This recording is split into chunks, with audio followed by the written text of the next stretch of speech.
Well, hello everybody. Welcome to the show today. It's going to be a lot of fun. Fortunately for me, it is a kind of rainy, cloudy, gloomy day, but I am sitting here with a nice hot cup of coffee with a bunch of friends, and we're about to do something. Finally, I've been doing this for years, and finally they do something cool. And what I mean by cool, of course, is that we are finally doing the Dungeons and Dragons. This is the second time we've done Dungeons and Shh! Dragons. Don't mess with my You reality. made us play a game last time. I did. And Does it was this fun. mean we all get girlfriends now? Yes, it does. Yeah. It does. But no, of Quiet, course, Mr. -3 charisma. exactly. Yes, people always wanting to pump up their strength, their decks, and they drop their charisma really low. Genius moves. No one can talk No, in the party. charisma is never the dump stat. Oh my goodness. Yeah, if they do it though, it charisma and then intelligence. No, charisma wisdom builds all the time. I'm a charisma wisdom guy. My dump stat is intelligence. Is it? Yeah, I have. Yeah. I'm the balanced I- guy. I wouldn't say that so proudly. Yeah, honestly. no, that's true. All you gotta have is the street smarts. Who cares about the book learning? That's true. Yeah, but of course, Dungeons and Dragons very important for my gaming. It's a major facet in the world, starting with, of course, with Gary Gygax and Dave Arnson and all those guys. Particularly with Gary coming out of Castles and Crusades, his little group where they did.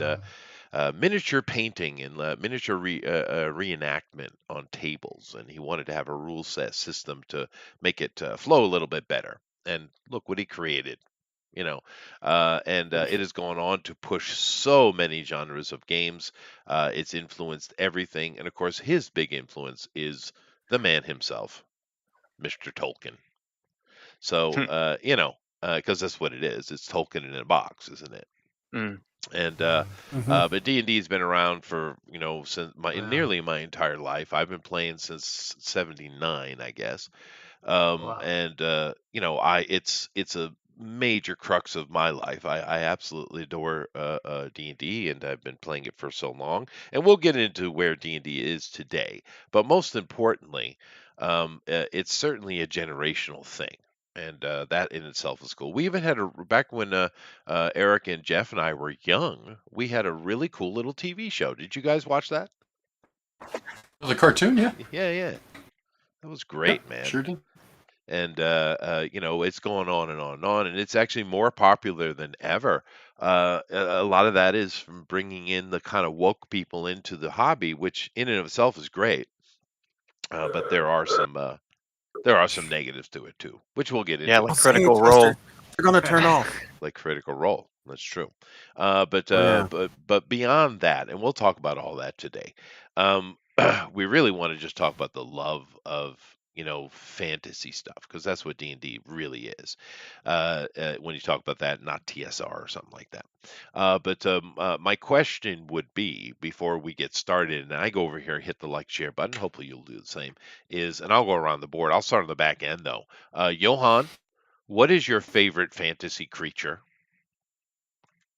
Many things.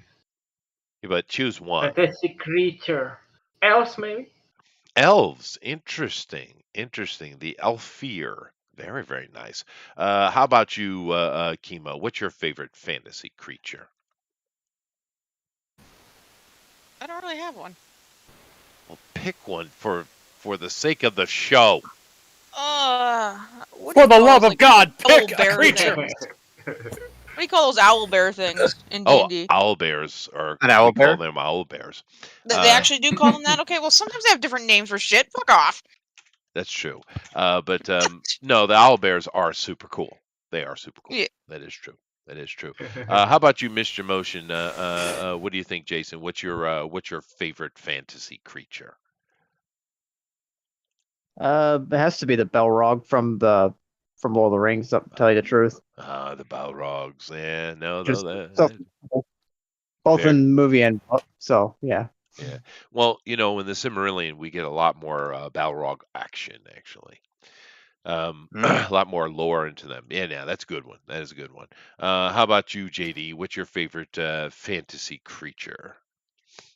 Us the elf ladies. The elf ladies specifically. My man. The elf ladies. Bust the elf ladies, which is kind of a misnomer. But anyway, very good. Jeff? The cool accountant. Okay. See, I knew it What? wasn't going to get it. If you want to know what my favorite fantasy creature was, Fair cool enough. accountant. No such thing as a cool accountant. No. No. more seriously. Yeah.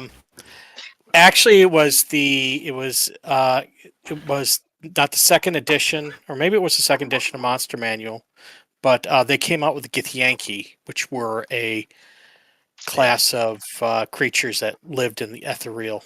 hmm Yeah, the Githyanki and the Githrazai. Yeah, no, they're very cool, and they got a great backstory too. They've built up over time, involving the Illithids. Yeah, the Githyanki are cool. It's just funny you say accountants because my wife's family here in Japan, the entire family, they are either accountants or engineers. You could randomly point to one or the other at any moment. Oh god. Yeah, but good choice. Alan, what do you think? What's your favorite fantasy creature, dude? Glenn Danzig, I think. Fair. Really good. Yeah, I'll go with that. Yeah. Yeah. Singing elf. I like it. Yeah. No, Danzig definitely had a thing, didn't he? Yeah, that's true. Rabbit, you come from the land of fairies and shit, so you know. Probably Nazgul because I like the undead stuff, or a Lich, I guess, but that kind of thing. No, yeah, the Nazgul. Let's go. We keep coming back to The Tolkien, Lich. the influence. Just because that's where it all comes from. It's all Well, there's a few other more people interesting. involved, but Tolkien, he's the dude. That is beyond question. That is true. Armron, we're asking a simple question today because we're doing D&D. So therefore, what is your favorite fantastical creature, sir?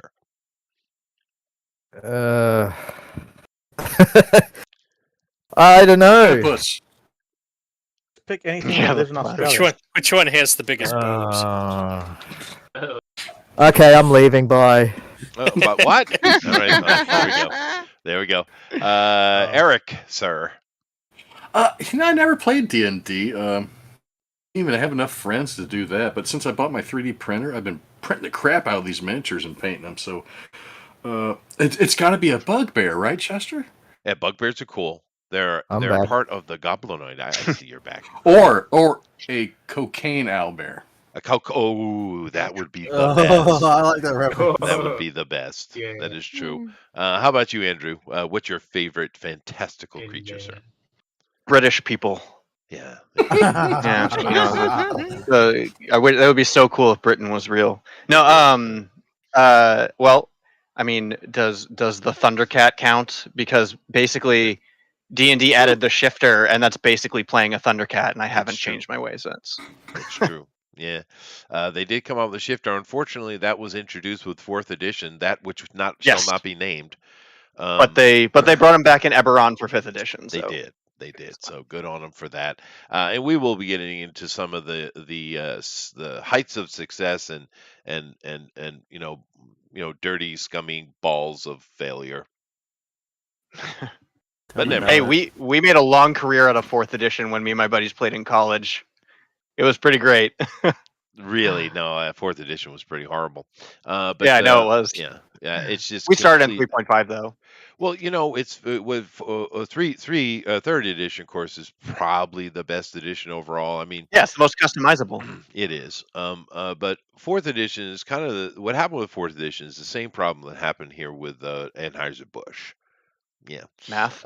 No, well, you tried to you forgot what you are, and you tried to be something else. You see. And that's what 4th edition it was. But we'll get into that because we need to get the artists going here. And this is cool because, with D&D, there are plenty of characters that are well known, Dretch Do'Urden being probably the prominent of them, but there are many others. But also you just have the open realm of fantasy creatures. Because everything is in there, and we'll see the knowledge of D&D here today for those who can pluck out the actual unique Gary Gygax creations and throw them in front of you. But I have very little faith, to be honest with you, Andrew. Wow. But, yes, very low sodium. Go die. But nevertheless, we got to get him going because it's going to be cool. So I will say 3 goblins, 2 goblins, 1 goblin, go! Well, thank By you. the way, that's actually my favorite fantasy creature are goblins. Goblins are cool, dude. Yeah. Busty Yeah, I love goblins. goblins. They are in the Actually, I process like of goblin drawing attack now. horses. I like goblins too. Hey, no, goblins are cool. Well, dude, what was that that anime came out a couple of years ago? There was some controversy around it, but I absolutely love Goblin it. Slayer. Goblin Slayer, yeah, that one. Yeah, there's another season coming out soon, I think. Yeah, I'm no, I sure hope I read so. up. But I Yeah. mean, I have all the manga. I have all the manga of it so far too. well, great. that dude, the guy who created that, is obviously a mega D&D fan, right? Oh The yeah. whole- it's Some of the so stuff that deep. come out for you, No, you no. can tell like that. If you weren't, did you watch the Grimgarth? Because that was very that kind of stuff. It's a bit darker, obviously. I don't know if you've seen that. I'm guessing not. No, but it sounds like something I should check out. It's like a one-off season, unfortunately. But unlike all the other crap ones that came out, like Sword Art and what the other one, all those other rubbish ones that came out, that one was actually like proper, felt like dark fantasy in a D&D kind of world. Oh, that's cool. Yeah, You I'll know. have to check it out. But Yeah. Goblin Slayer, of course, was that as too. But one of the things that Goblin Slayer did for me, and I've been playing, D&D, like I said, for over 40 years. But that idea from that dude defined goblins for me forever. Because what he did in that was goblins are always breed true and they always breed male. So they can go and steal any female of anything they want and make a goblin child from it. And not only that, of course, they're monstrous creatures, right? Perfect, right? But also they continuously grow. There's no age or size limit on them, and therefore the goblin becomes the hobgoblin. The hobgoblin becomes the orc. The orc becomes the bugbear. The bugbear becomes the ogre. This concept that this guy put down, I don't know, some Japanese guy put down about goblins, I absolutely adore it, and it's the only way I use goblins now. Is that It makes because sense, yeah. it's wonderful. Yeah, it's the plague virus version of a D&D monster, right? But people have been doing really good job making cute goblin girl art as of late. That's been a huge trend on the internet as of late. It's great. Yeah, I've never there's seen so many good. That There's sounds so many weird. good artists drawing cute goblin girls. It's really cute. Yeah, that's I cool. just hate when goblins come to the door and try to tell me their religion. It's like, stop already. Yeah, the Jehovahans.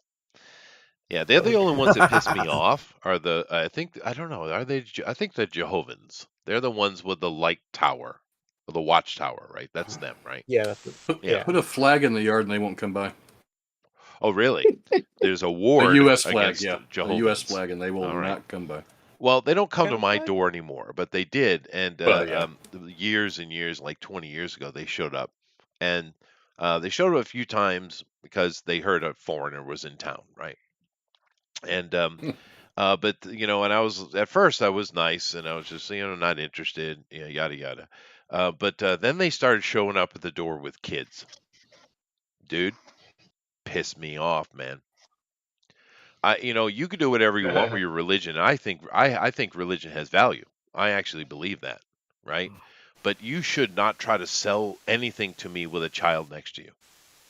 I don't know why. Well, I mean, it just irritates me, dude. It really. Well, I mean, it pisses helps me when you're a off. cult. So I suppose that's true, but it made me so mad. I yelled at them. They never came back. I think I scared them. Apparently, the Dalai Lama likes it when you bring a kid by. Wow, Yeah. I heard those about that. Buddhist I heard priests about are that. all about the homosexual stuff, dude. He asked a kid to suck his tongue. He did, and I'm not shocked at all because I study. That is weird. Yeah. that was a That's really good whack. call back to that crazy. His Well, lordship apologizes for sexually assaulting a child. Thank you. Yes. No, dude. If you do any study into any kind of priesthood that doesn't allow the men to marry, you run into some really hardcore shit like that, dude. And it's dumb because like with the Catholics, for instance. Now I've did a series here on where the Catholics came from, if you're interested. But they what they're doing has nothing to do with belief in any kind of god, right? It's a Back to bureaucracy. D&D. But no, I think this is Oh, no. important because Shouldn't bureaucracy stay out of religion because basically it's the worst part of what are you government? talking about? Some of the best parts in D&D is religion, religious fanatics, dude. Like No, the no, no, priests no, of no. Saint Cuthbert. Hey, Mhm. let's talk about Saint Cuthbert. No, I didn't Cuthbert. mean it that way. I meant basically the worst part of religion is if they have a, bureaucracy, that's the worst part. Or we could Fair. stir Chester back to Saint Cuthbert. We could. We could get into St. Cuthbert, or we could get into some of the more cool ones like Mistra. We could talk about Mistra, the maiden of magic. Yeah. Yeah, Alicia Cuthbert. she is cool. What? Whilst I go through the art and take a look at it here, I guess I should ask. Oh, it's a cute little owlbear. I should ask, what is your favorite setting, chat? And once again, hit that like and share. And I definitely want to see draw alongs today, guys. I mean, There's come on. only one setting, and it's Greyhawk. Well, now that's interesting. I played Greyhawk because we all did back in the day, right? But I've always been with. I've always been a Forgotten Realms guy, though, personally. And there's recently we've had this really cool thing going on. This is I think he's probably a nephew or something of a Greenwood. But he's been doing interviews just talking about the creation of Forgotten Realms and his involvement. Of course, he's incredibly important to the history of D&D, right? And he's been kind of recording it for posterity. It's very cool, dude. Where Greenwood, he's just this so normal dude, and he's fun. What's the Alan Moore is the comic book version of him, but Alan truly believes he's a wizard. This is the pretty difference. Yeah. But okay, so Greyhawk, How, of course. how powerful he is depends on the mushrooms that he's taken. This is true. This is true.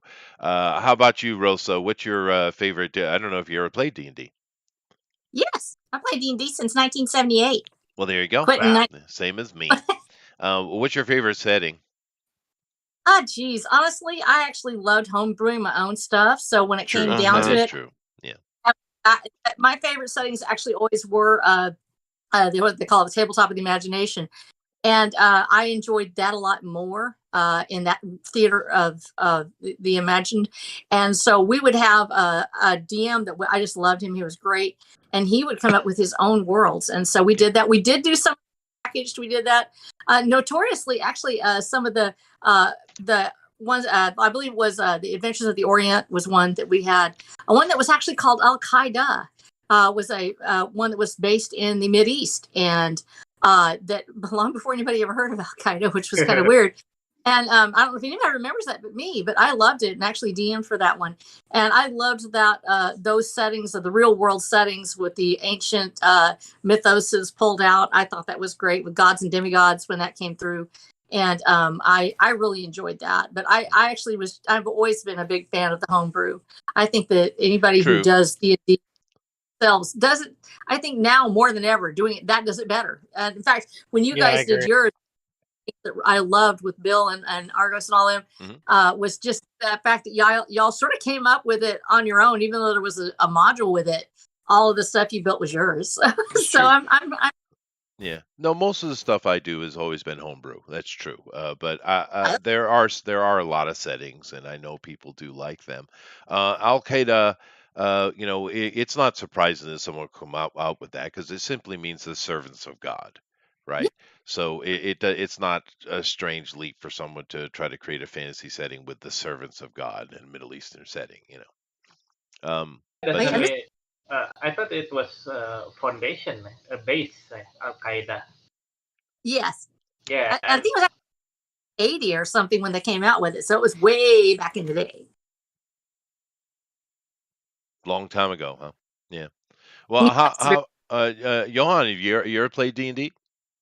I'm not. I didn't play it, and actually in my my friends didn't play it too. No, it's okay. Maybe I mean, it's not so popular in Indonesia. I no, think. I didn't know. I know over here in Japan it actually is quite popular. Oh. When I lived in China, no one had even heard of it. So yeah, I didn't really know I figured it'd probably be spotty here in Asia. But it's certainly very popular in the West, and the Japanese have glommed onto it for sure. How about you, JD? You ever play D&D? I never have, but I've been trying to come up with my own version. Well, there you go. Well, maybe you should go down to your local group. I'm sure there's a place they meet and play, and that would help you. Yeah, that's the problem. We don't have a local group. Have you He used looked? to meet at the KFC. They meet at the KFC, and he can't go. Yeah, that's true. No, Yeah. Dude, I Probably shut it guarantee down. you there are local groups where you are. I would put money on it. Okay, I'll probably check it on Facebook or do something, I guess. Or go into the world, JD. Step out your front door, JD. I know. Maybe they have one at the library. I don't know. They might. Oh yeah. Well, They're that's often possible. there. Yeah. You know what I would do? Google JD, it. is go to or you could Google it, or you could just go down to your local gaming store. You don't have one. You don't have a store that sells board games, tabletop games, card games, comics. You don't have one of those. No, they shut it down years ago. Oh, well, that has been a problem. That is true. Yeah. But Yeah. if you dig around, you'll find. I guess if you're in the real countryside, it could be a problem. But I know there's clubs everywhere. I mean, who here lives in a fairly sizable place, like a city, as it were? Yeah. I do. I do. I live in not a city, but a town. But there's definitely like a group in our local game store that plays D&D. Yeah. Well, no, my Yeah. question was, do you still have gaming stores? Was really what I was kind of getting to, because I know it's been a problem of late. They've been, comic books nosedived, and I know it's a problem. So Oh yeah, where I live, they definitely do. Yeah. that's cool. Eric's There's in a- Big City, isn't he? Yeah. Who? Alan, Place you're is in here. San Diego, right? I'm in Mine's a LA, down there but girl you can only house. play as a Cripper of Blood. So Oh, that's fair. That's fair. Oh, that's too bad, dude. You should move a little bit south. San Diego seems to be a little bit more sensible. What are you talking yeah, about? no, I'm here against my will. So it's all Oh, fair enough. Okay, prisoner. Yeah, you No one would ever live in California. Come on.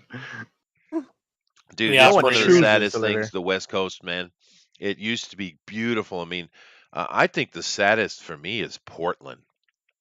Portland about used it. to be Jeez, this yeah. gorgeous city, dude. Just beautiful little place to raise a family. It was voted several times the best place in America to raise a family. What the hell happened?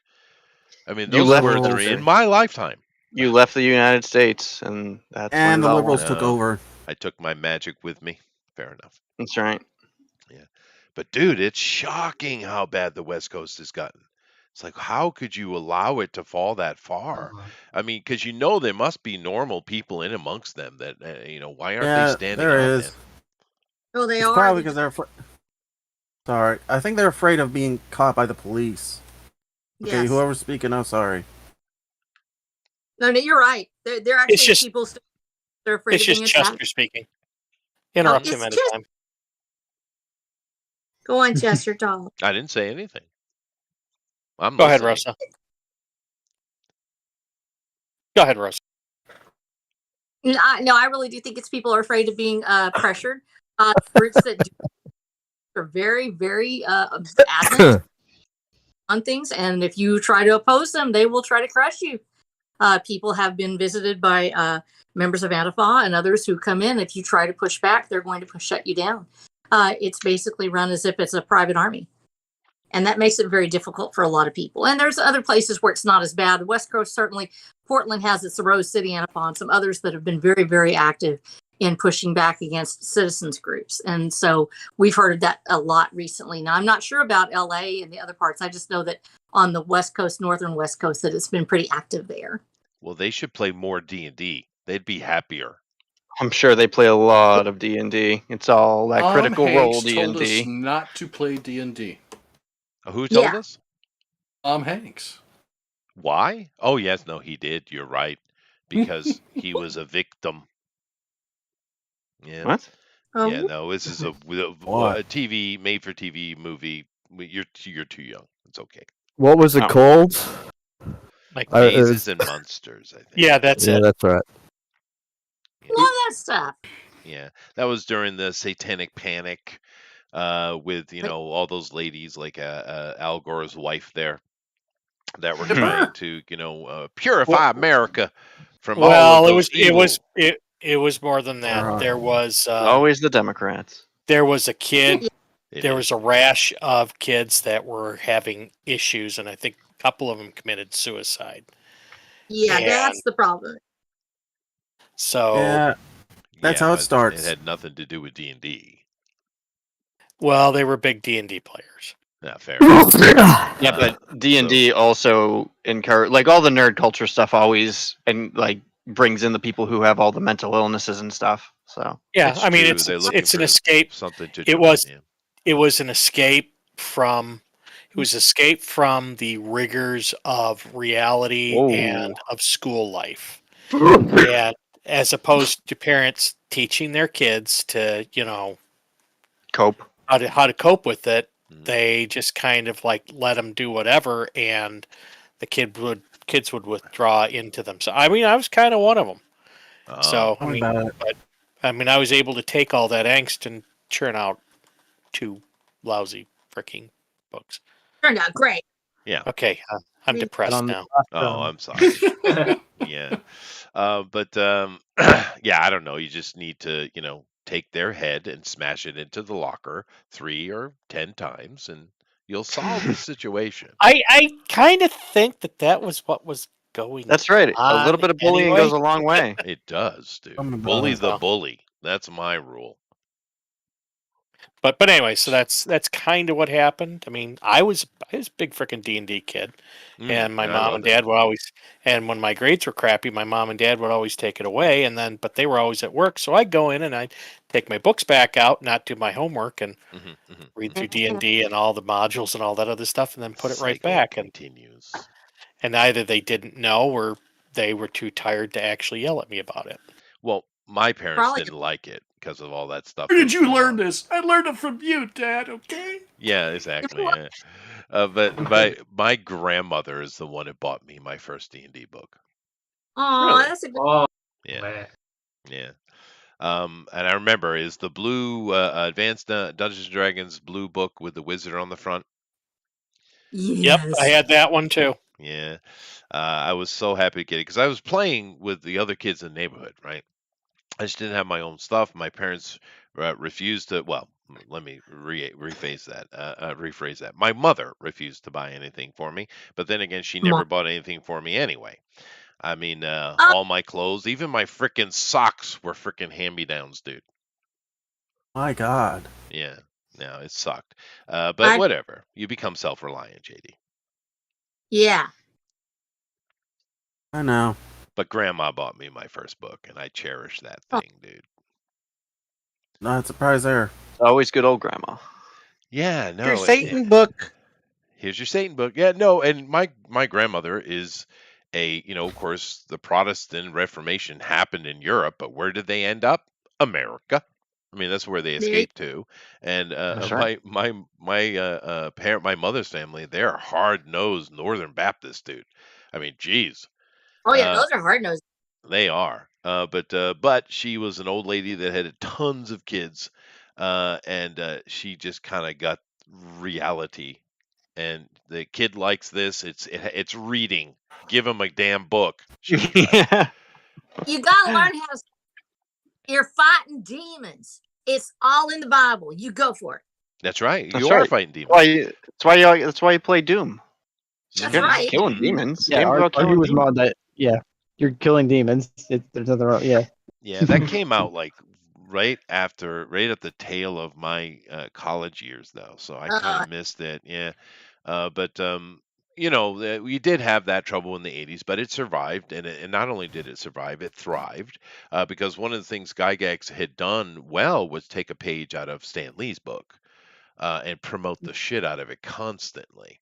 And it really blossomed there for a while, and then it stopped. And then TSR got, which did more than D&D, by the way. TSR did all kind of things, but then it got bought by WotC, and we were all very concerned. But WotC said, "Well, for 5 years, we're not going to touch anything," and they didn't. And then 5 years ended, and they did, and thus Yeah. came 4th edition. And the problem with 4th edition is this. D&D is something where you sit down and use your imagination. Now, these days, people can't seem to play without miniatures and maps and visuals, which is fine. There's nothing wrong with those things. But when I played, we didn't have any of those things. It was just a group of people sitting around with paper, pencil, and some dice, and our imagination, right? And that's the concept of it, right? But with 4th edition, they're like, these trading card games, like Rosa had mentioned earlier, like Magic, they're really popular, and video games are really popular. So let's make D&D that. And of course, that's not what D&D is. And there was a huge balking against 4th edition because of their attempt to turn it into a video game at the table. And luckily, 5th edition did come back, and they took their power back in a way. But the problem with 5th edition is it's for beginners. It's a basic. Yeah, it's very entry role play level. heavy. Yeah. Which is fine. I'm a role player, so it doesn't matter to me. I like it. Yeah, and it's brought a lot of people in. And Critical Role, you keep knocking on them, and I understand why you knock on them, because they're a bunch of woke tards. But the thing with Critical Role, though, is they I've met all of them too. Oh, you have? Oh, okay. Yeah. But they've grown the industry incredibly, though. I give Matt Mercer credit in that regard. He has, I don't know, quadrupled, quintupled the fandom with his, probably more than that. So even though they are woke, I'm appreciative of the fact that they're. Hey, Matt Mercer, the guy who voiced Iron Man in Rise of Technophore. Did he? Good for him. But I'm just saying that I understand the angst against him. But they have helped grow the industry. And for me, the great thing about D&D is, or any kind of role playing game, is you can do whatever you want to do. Yeah, it's your table. You can do it. And Yeah. nobody should do it. Woke tards confirmed, Edwin says. Yes. Great. So says Edwin. So says Edwin. But the problem we're getting into is the same problem we have with everything else that's going on here in the world. Is it's not about, hey, we want to do this, and the rest of us like, cool, do that.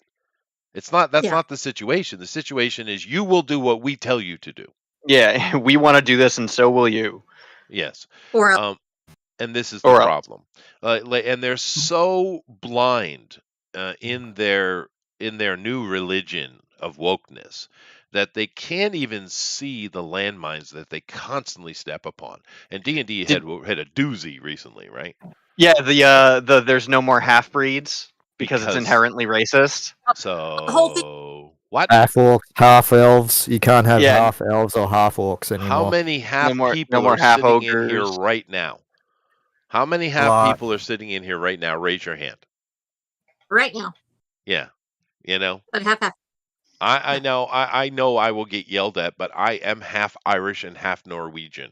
So Oh yeah, even that's I am right. half. I have some. I have some I Indian in think my I'm half blood and Irish. too. Indian, German, Dutch, There you a go. lot of things.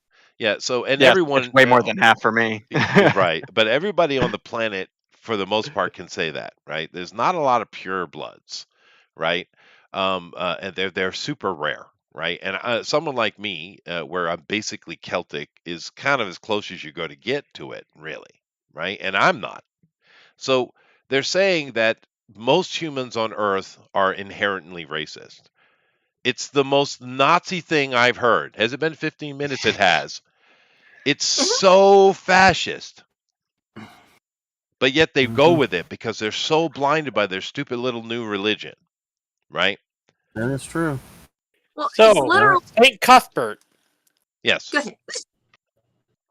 Go ahead. Keep going on They about St. literally- Cuthbert. Yeah, the whole thing is that when I first came back on, actually, remember I first started, I think, getting involved with your D&D game. You did. I had no idea all this had happened. I was just bored, and I was thinking about making Watcher of the Damned into a TTRPG, which I did. And I was like, I need to go back and play because it's been so long since I played. Because I was like stepping out of literally out of a time machine. I had stopped playing in 1990 after my divorce because all of our friends played, and I was like, I can't play anymore. Went. And then so when I start playing it, it's with you, and I have no idea that it's this huge thing online. I didn't know that people were watching. We were just playing, so I just goofed around. It probably got me kicked off. I don't know, but I was just goofing around, having a fun time. And literally, all this stuff starts coming out about the wokeness, and you can't say these things, and you're not supposed to fight this way, and you're not supposed to do these things. And then the whole thing with the licensing was just extraordinary. It's just to watch it happen, to have been out that long, and to come back and see what it's become, and it's become this huge. All of that's about making money. It's not about playing. It's not about the players. It's not about the game. It's about somebody else somewhere else making money and putting their own propaganda in while they make money. And it's upsetting. Give me a snack because I'm upset now. Okay. Yeah. Sugar for Rosa. Yes. I absolutely loved the whole debacle of like, oh, we got to get rid of orcs because orcs are racist. And then inherently that statement that they made was incredibly racist because nobody... they're evil. Because like nobody had ever once equated black people to orcs, but Wizards of the Coast was like, we got to get rid of orcs because it's problematic for black people. And it's just like, whoa, Wizards, I guess you're the racist, aren't you? Yeah, they keep calling it, dude. They keep doing calling it as you sees it. Yeah. Now, I know that I have to acknowledge this because Jeff keeps insisting I do. In the Greyhawk setting, created by Gygax himself, which is basically our world, and it's kind of a lower magic world, and I get why he created it because once again, he's coming out of the Castle and Crusades group, which were miniature guys recreating on a tabletop. And Saint Cuthbert is one of the good deities in Greyhawk. He is the god of forthrightness.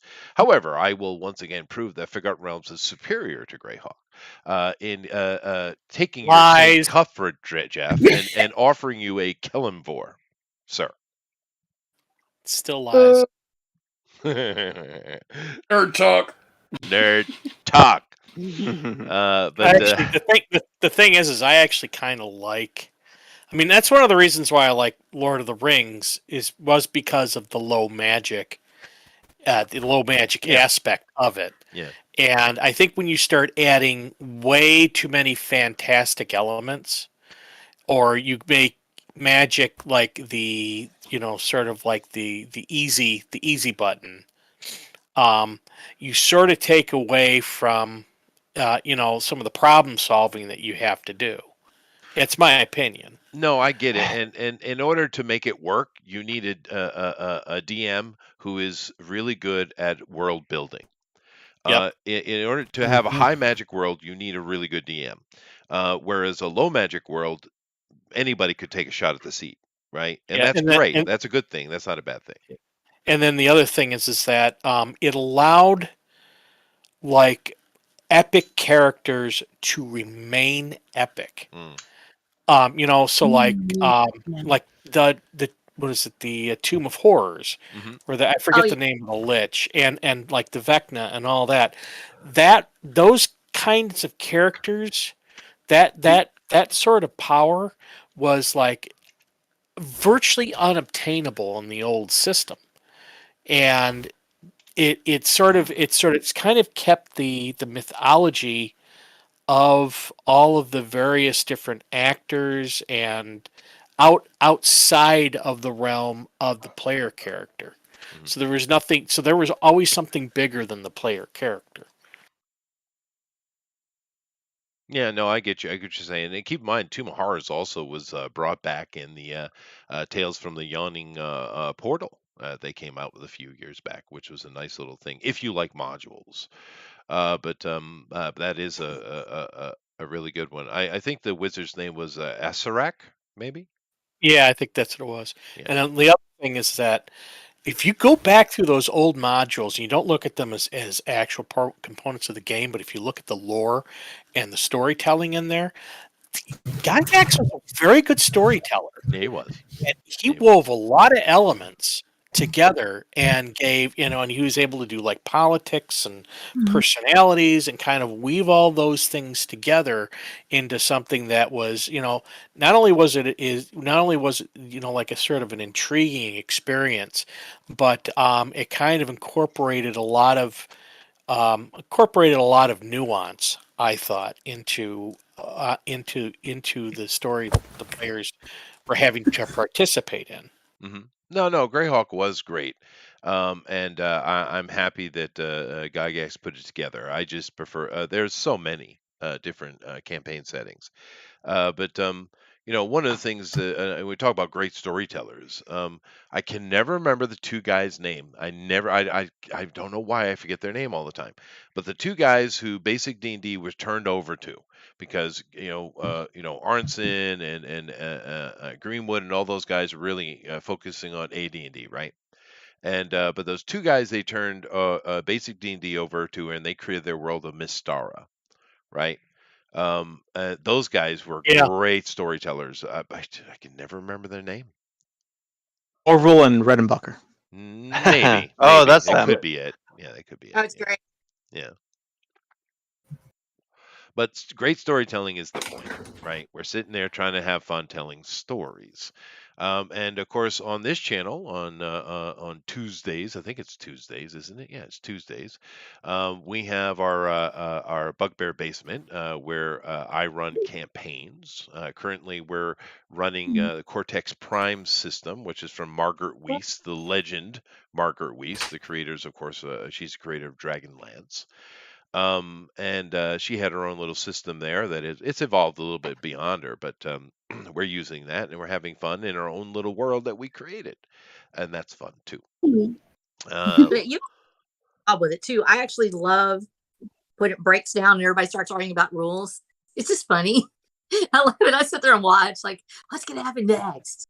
Just because I want to see if it's the plus on it or anything like that. So Right. it's fun. Well, in this situation, we're learning the system together, so it's very helpful. Sometimes you run into the rules lawyer at the table, and that's a different conversation. Yeah. Dun dun dun. Wasn't ever me. I was always faking it. Yeah, no, the rules lawyers are great.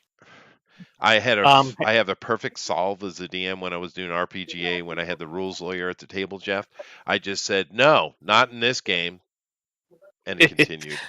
I looked it up, and I think the person you're thinking of is maybe David Zeb Cook and Frank Menser.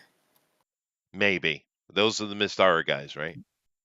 Oh no! Well, I think that's the thing. I think Mystara was actually existed before Greyhawk, and I think it did. Yeah, but they took it over. Okay, well they put. Guys. Guy's named Wesley. Say that again. You cut There's out. another guy. There's another guy named Wesley. Ooh, Wesley. Yeah, that's not ringing a bell either. But I know that they didn't Wesley. create it, but they continued it and did so much wonderful stuff with it. But there's a lot of big names. I mean, Monte Cook. I mean, Monty is ridiculously prolific. I mean, he's Isaac Asimov level of prolific, right? And he's got his own system too, the Cypher system, which we played not too long ago on the channel. Yeah. Let me see here. I got a bunch of stuff in the chat I should catch up with. And of course, we got Dave Sheldon in here. Dumb's the name as well. Still love that name. And Jeff is in here doing his thing. Awesome. Thank you very much, sir. We got Edwin in here. It said Penny Arcade Conventions used to have a good live performative D&D game. Scott Kurtz was one of the performers for a bit. Oh, that's cool. Yeah, no, the Critical Role idea where you got some actual voice actors sitting down and playing is cool. I mean, it is cool. Yeah. And even Edwin is a half. He's half Scottish. There you go. But that was the stupidest thing, dude. Hey, I got a joke. What? Okay.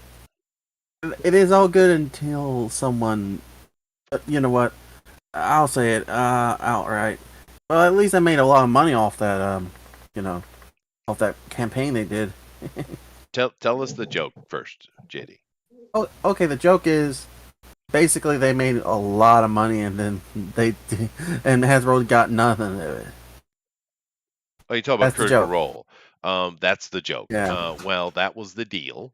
They've been working with Critical Role. They actually even produced their world in a book that Matt Mercer and his people created. So I don't know Yeah, what but WotC's upset about. They made money off of it. I think it's. I know. I think it's not actually WotC. I think it's someone else.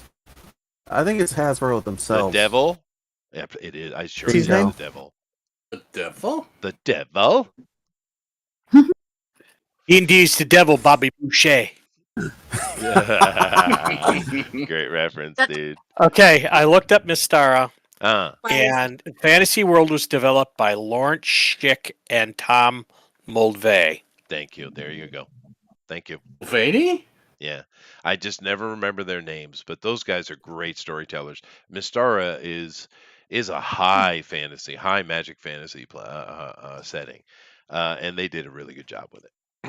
I personally think, but there's been so many. Eberron came out of that contest, you remember, and that's a great little setting. It's a city, it's an urban-based D&D fantasy setting. It's pretty cool. You have, of course, we have the one that's come out of Magic the Gathering. They have their own world, and there are so many other independent ones. After Gygax was kind of booted out of TSR, he ended up over with a company that created Castle and Crusaders. Crusaders and Castles? Maybe. One or the other. Working for them. And he worked. Crossbows and catapults? No, not that one. But that actually kind of carried on the D&D feel for quite a while when D&D itself started kind of altering. But there are many, many. Let me continue with reading here, though. Edwin says, woke tards lack purpose and meaning. It's true. The great challenges have been solved. Civil rights, hunger, and such. We live almost twice as long compared to just 100 years ago. That's true. And it says, I love penny arcade games. Says Adrian. They even did Dark Sun. Yes, they did. Dark Sun is a great little setting set in Athos, of course. Edwin continues. Aimless urbanites have abandoned traditional religion, so wokeism fills the role of religion. And this is the problem. When I was, and I've said this openly, when I was younger, I rejected religion for sure. But as I've gotten older, I understand the value of it. It has value. It's important that you have a social glue for your society, and we can see the strengths of it because the people who have kept their religion are doing well. Those who've abandoned it are in an incredible mire and are failing and screaming on a daily basis because they're miserable. Yeah. So Look up for it. Yeah. Yeah. It's a needful thing. Yeah. Let's see here. The Wizards don't. Here we go. Adrian says, I like Forgotten Realms, but it got far too crazy. I stick to 3rd edition. I don't go beyond it. The Wizards don't.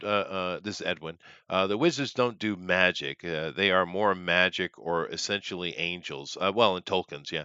The elves consider their magic craft, essentially a technology of sort. This is true. Now he's talking Tolkien here. Because the wizards in Tolkien are actual angels. They're actual angels that have been Yeah. depowered and sent down to Earth as a guide, right? So that's correct. One thing that Gygax did, I think, for the better, was bringing all that down to Earth and making Middle wizards. Yeah, Middle Earth, yes. But he didn't call Chester? it that. Yes. Edwin out in the chat, why don't we some night do a crossover with his show? We should. Yes. We should absolutely do. Because yeah, that'll work. Elrod's killing it over there doing that, and have Edwin come on here, read a short story, I think, and you guys do the art for it, and that's great. That would be fun. Oh, maybe we could do like when the Anvil magazine comes out. Maybe Edwin could read one of the stories, and we could do art on that. Yeah, no, it sounds like a great idea. I'd love to have Edwin back. He has the actual proper voice for doing this. Oh yeah. That hurts. Well, Sorry, but it's true. Edwin Jeff, continues by you are a saying, very handsome man, though. "You are super handsome. You go." Who was the wizard Ed Greenwood wrote about? His name was Elmister, Edwin. Adrian continued by saying Dark Sun is one of his favorite settings. It is good setting. Any setting that has rabbit cannibalistic halflings, hobbits is a good thing. It is a good thing. Chester was Dave Cook, one of those guys. I know that name. It's certainly there was a whole group of people. There's a handful that get all the attention, but there were more involved. You're right. The One Ring rule set is fun, but needs a bit of tweaking. Fair. I've played those things. They're fun. Cook was Mystara. It had similarities to Hollowworth stories. Well, those two guys that I'm thinking in my head, they were put in charge of D&D Basic Edition, right? So everything came out, not just Mystara, because Hollowworth is part of Mystara. All those things are collected into one setting, Mystara. Hollowworth was great fun. It had Dave Arnson's Blackmore in there. They found a place to stick it in. Although, with like a decade ago, they came out with a complete guide to Blackmore, Dave Arnson's Blackmore, which I own, and it's great. But those guys I'm thinking about, they were in charge of all that stuff.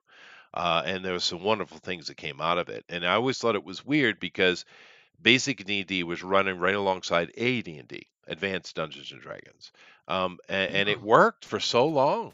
It stood up, and I'm kind of wondering why WotC doesn't, do something like that again. Because the 5th edition we have right now is a super basic edition, super basic. But it would be nice if we had an advanced, number cruncher system like a lot of us love. Going back to that, it would be nice if they did that, but they're not, because half elves are racist, inherently so. well, you're literally seeing the same thing happen to WotC that happened to Bud Light just recently. They're murdering the brand. This is a murder. Yeah. They're absolutely destroying it. They don't like people thinking that they can fight a monster. They don't like people.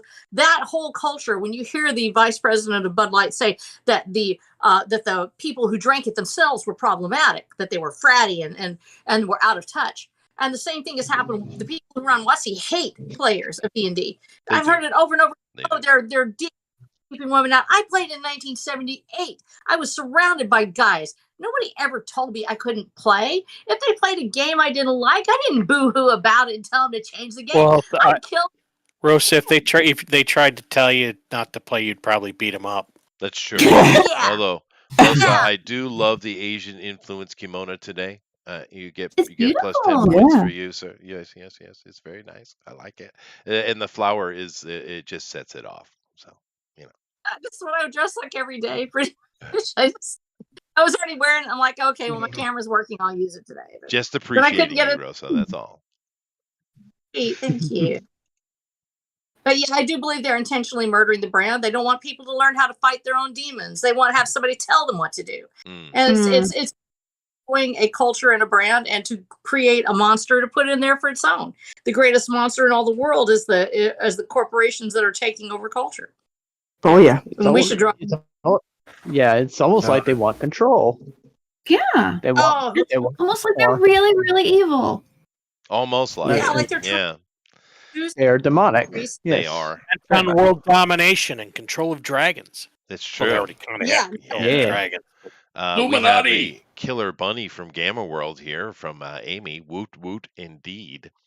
Another TSR product, by the way. But the funny one that's making me laugh these days is Dylan Mulvaney, because it's clear that no one is listening to what Dylan has said, because it's pure satire. It's a joke. And I think what the problem with Dylan was, he was, my numbers are going up, so he just leaned into it more, and then it got serious, and he had a choice. He either should have bailed, or he leans into it more, which he did. He chose to do that. But now things have gotten real serious. I don't know what Dylan's going to do, because if you go back and listen to Dylan, it's comedy. Keep in mind, this is a Broadway actor we're dealing with here, right? He's literally a Broadway actor. And I mean, even in the simple thing, why do you think he didn't change his name? He's not Diana. He's Dylan. But I think Dylan has got himself in way deep to something he didn't expect to get himself deep into. Because if you listen to what it is, it's all comedy. It's a joke. He is a stereotypical female for a reason. That's the joke. And he's got himself in a kind of a dark situation. It's his own doing. But I don't. Everyone's just so upset with all the stuff that's going on. They're not paying attention that Dylan's obviously playing a satirical character. Just listen to anything he said. It's all satire. That's Well, I don't know. Maybe Is that's why he people. woke?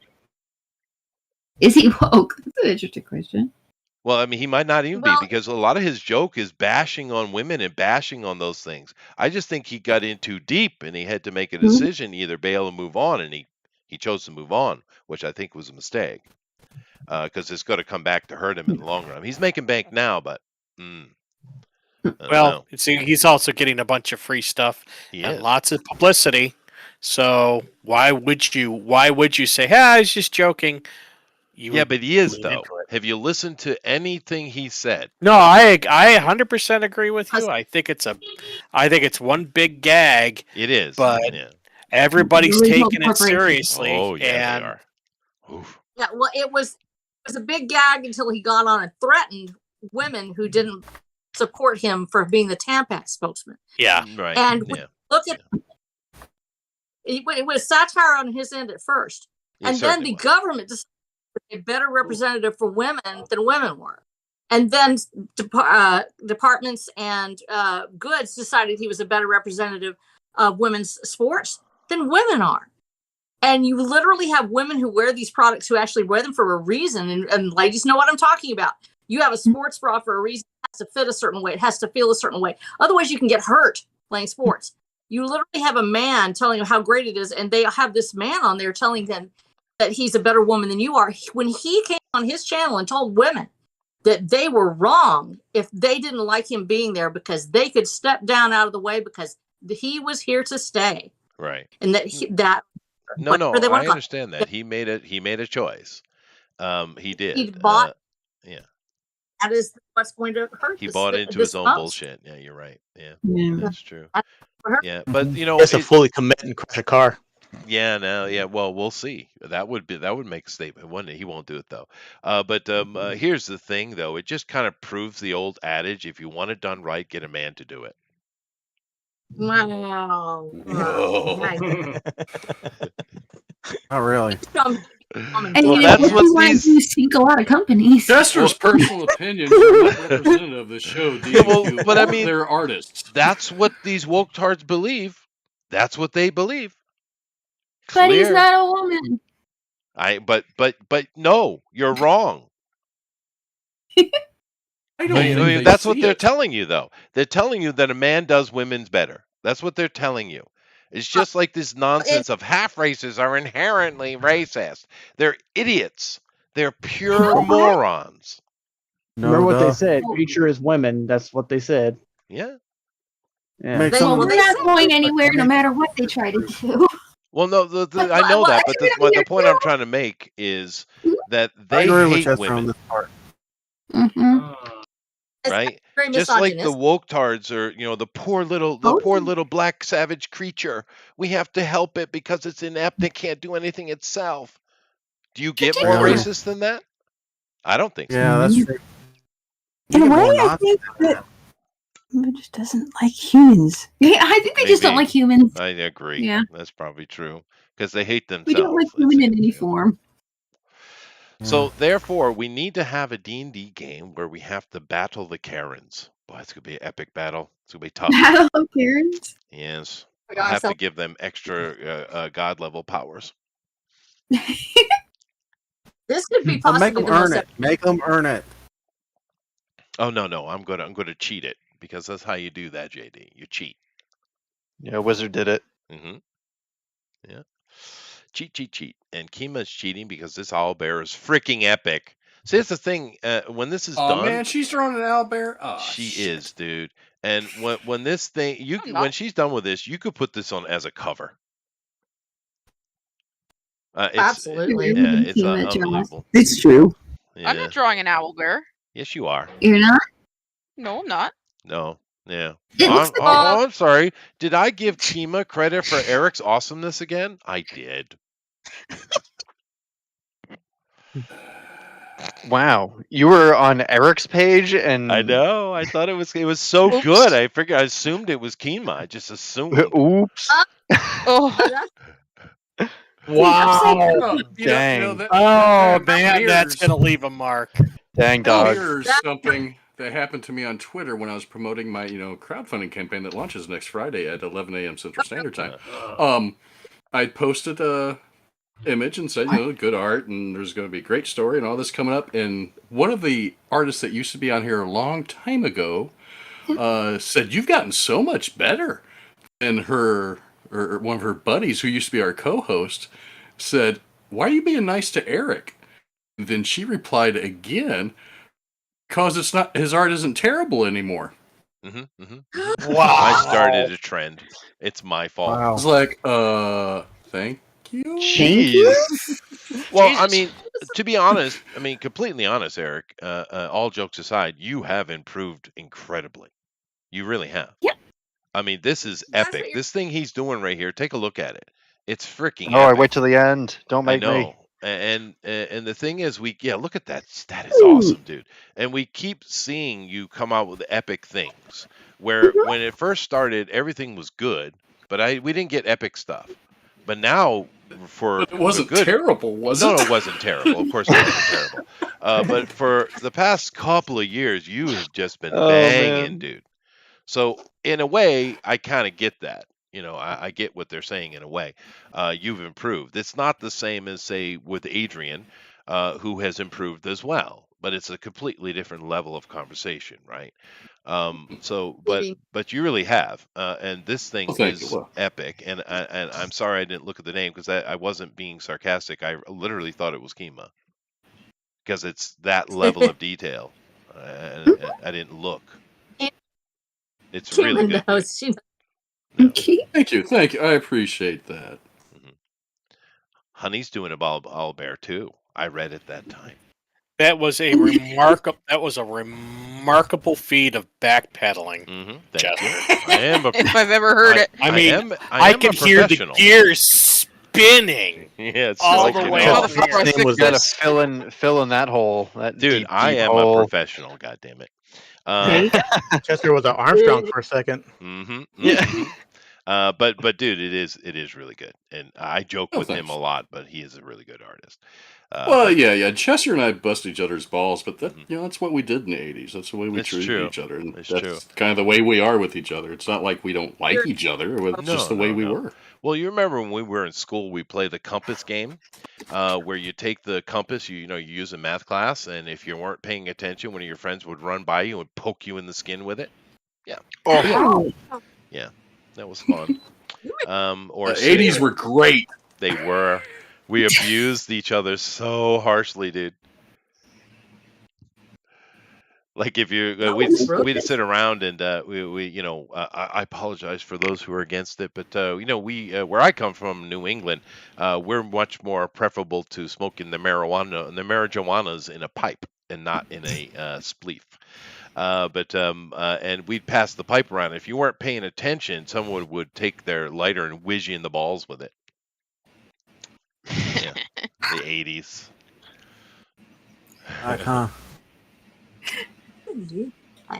That's going to cause a mark. It will. It does leave a mark. Yeah, because you ladies don't understand. A stiff wind will cause pain. Like, What is it? Oh, that's funny. Because it's true. It's true. We have kryptonite. Things happen to us that don't ever happen to y'all. Of course that's true. Of course that's true.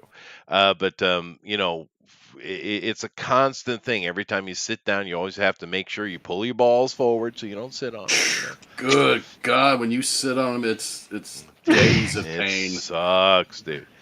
Gotta make sure you gotta It's a pause have button. You got to choose what leg. You got to put it down. Okay, is it going to be the right side today or the left side? So Mostly, hey, the younger guys really don't have to worry about that as much as me, you, and Jeff. Why? Have they shrunk? They start to sag at our age. They start. There's more to sit on. That's true. That is true. Yes, I can actually take my scrotum and spread it out like a tanuki. It's great. My wife thinks it's hilarious. St. Cuthbert. Let's talk St. Cuthbert. You know, you never actually made your whole way around the round table asking what our favorite setting was. No, I didn't. Would you like to infer yours? Thank God. Oh, me? Okay, you're going backward. Yeah, sure. I'm a full and through homebrew guy. I get that. My favorite my favorite setting that I played in was Eberron, but even that was a homebrew. I've never actually played a D&D module before. Every single game I've ever played since college has been a homebrew. I didn't quantify my question well enough. I do apologize. In fact, Solarian Sun is based off of my D&D campaign. Like that's the D&D campaign that I wrote, and then I turned it into a comic book, and then I made all the main characters. All the characters in the story are D&D characters that I've played throughout my time playing D&D. Oh, that's cool. Yeah, that is cool. And it does have a lot of that creative aspect to it. I guess what I meant was, because until recently, and Rosa actually mentioned it, Bill from Argos Creation was running a module. He was running one of the 5th edition modules. And that's the first module I've ever played outside of an RPGA setting, right? And that's a little bit different. But official printed module, that's my first one. So I understand that, but I never bought modules. But what I bought was campaign settings because I like to read it, right? It has an inspiration to it. It's interesting, and I have created. Well, it's all my own homebrew, but I did use Forgotten Realms setting because it was something universal that everybody could buy the book and read if they wanted, right? So I always kind of leaned into it that way. Recently, though, I've just been creating things whole cloth here on this channel. But I get your point. I get the point. Yeah. Well, but that's another thing too. Is like my setting was totally custom. Like I made all my world maps. I made all my city maps. I made the politics, the government, the religion. Which is probably why it translated into a storybook so much, because I didn't have to explain a lot. I didn't have to make it up because I had already done it because of the D&D campaign. That's true. Yeah. Yeah. Well, a lot of people are afraid to take the DM seat because of the amount of work that's required. But I wish more people would give it a shot, though, because it is an incredibly creative process. There is a lot of work, but it's also. I just think it's a joy. It's the greatest joy of D&D is being the DM. I think. Yeah, it was really interesting my first time being the DM, because you can never have a really good gauge on whether your players enjoyed it or not unless they tell you they did, because you already know what's going to happen. Yeah. But depending on the choices they make, so there's nothing is a surprise to you. What is the surprise to the DM is how your players react to what you've created for them. Yeah, that's true. You're basically like they're doing their thing, and you give them this little cue, and then you see what they do. And if they're meeting something, but if you're great. Because I mean, even reading, I don't do a lot of reading outside of comic books, believe it or not.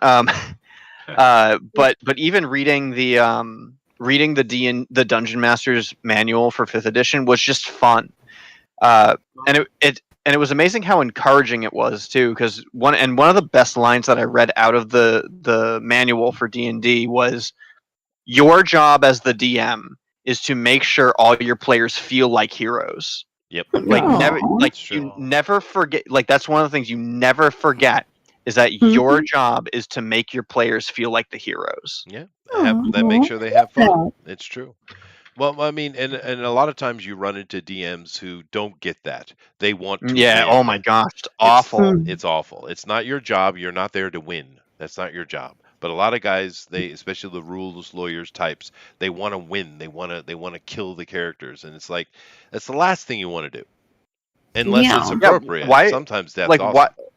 why would I want to kill my player characters when I would want them to experience the story, right? Mhm. Like it's fun to give them a challenge, but if I kill them, then they're not going to see the end of the story that I wrote. Like, why would I do that? I don't understand what that mentality. But it exists and it is rampant. Mhm. But I do have to just take a moment here and say, Alan, thank you very much for the homage. Hey, yeah. And it's interesting you chose her. Good enough love. Yeah, no, I like it. I like it. Yeah, she doesn't get enough love. You're right. Very neat. Anna the Acrobat. Yeah. From the TV cartoon, by the way. You can find it online. I've seen it on YouTube and stuff like that. So for those They of you who just released action figures for the cartoon. did they? Oh, well, that's cool. Yes. It is fun. It is good fun. Yeah. Yeah, I think they're probably releasing everything since the new movie came out. Yeah, pretty much. I agree with JD. Yeah. I haven't That- seen it yet, but it sounds like it's fine. I hear that it's pretty good. I've heard it's good. Yeah, I've been hearing good things about it, so I'm Yeah, looking I forward heard to it's seeing it. good too. Yeah. It's just, once again, these people in their marketing, because they marketed it that as, yeah, we're humiliating the lead male. Ah! That's how they marketed it. And of course, I watched Drinker's review of it, and he said, yeah, it's not the greatest movie, but it's fine. And it's like, why do they market things like that to make you hate it? It's like, are they literally trying to sabotage the shit they make? Yep. They are. Mhm. It's weird. So Maybe will they're hate, so people will hate watch it. maybe they Well, I think the world is as hateful toward those to the patriarchy or whoever they think their enemy is, normalcy as they are. Man. Yeah, maybe. Yeah. Well, Or Could be maybe that they simple. secretly work for their competitor. Yeah. but you have actually took place right. This movie was directed and Yeah, created before the licensing came up. And they came out with this big screed against the people who sit in their basements and hate us because they aren't real, and we're going after this new demographic. And this happens after the movie's in production. So you almost feel like, yeah, they're trying to make it, you have that culture shift right after they actually commit to this movie. So I think that it is, in some ways, it's trying to bring in that new, in quotes, demographic they want. And it's driving away the old demographic, which are the only ones that would have watched it anyway. Right. They don't realize we're all these other people that they're courting. They didn't ever watch. They didn't care. They haven't played, and they're not going to. That's true. No, There's that's gonna- true. But A lot of the opposites going on too, though. meaning, A lot of people, they look for the girl boss to hate, or something like that. maybe there is a lot of They- toxicity in the world. That is true. Where it just doesn't Females, exist. yeah. Offense. Like I saw Mario Brothers, right? And like I was expecting to be, or for the princess to be all obnoxious or something, just because of like some of the reviews I've seen, and it was not so. Yeah. No, Yeah. it sounds like a People good look for that family shit. movie. Yeah, I'm looking forward to seeing that as well. Yeah, no, it sounds I- fun. Yeah.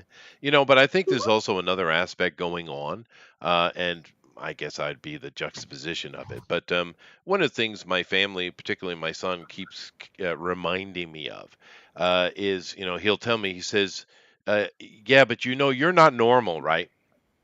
Mm. And, no, because I assume everyone is like me. I just do that, right?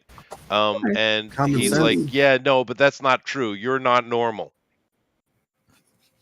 People don't have the database you have. You're not normal, because I assume people do. And I make that mistake. I don't step outside of myself to realize that most people have not gathered the kind of niche information I've gathered, and I figure everybody knows these things. But Yeah, me it's too. not true. And my son reminds me all the time, because I'll say, well, why is that? Or, we should just do this. And he's like, you're not normal. People should do more research. People, but because I do. but not Right. everybody does, and I just assume people do or should. And I get it. Now, like I said, this is a bit of a juxtaposition of what the other side is, but I think it's very similar. They're making assumptions about things that, and you shouldn't do that. Oh, not doing research. Maybe figure out who your market is. Yeah, it's true. Especially that whole Bud Light thing was hilarious because I get because if you listen to Dylan's little video they made, he's trying to be funny. March Madness, what's that? Of course he knows what March Madness is. He's joking. And if it was maybe if he was a better comedian, it would have came across stronger. But the fact that you're doing that, and of course Bud Light is. She was mocking it, that VP, but it is the frat boy sports guy drink. It is. That's who drinks it. That's who drinks it. Yeah. And it's like, They exist, and that's okay. and you're mocking that. You're literally mocking your customer. Because when I was young, Bud Light, it was for pussies. I mean, Yeah, light was I'll not just for. be direct about it because it was. Well, that's why it's so funny because it's like, well, it's a shame that I can't boycott it because it's all disgusting. It is. It tastes horrible, dude. I mean, the only You should real. give it a Sam Adams. Well, Sam Adams is better, but the only Anheuser-Busch a beverage I ever thought was even halfway decent was Michelob.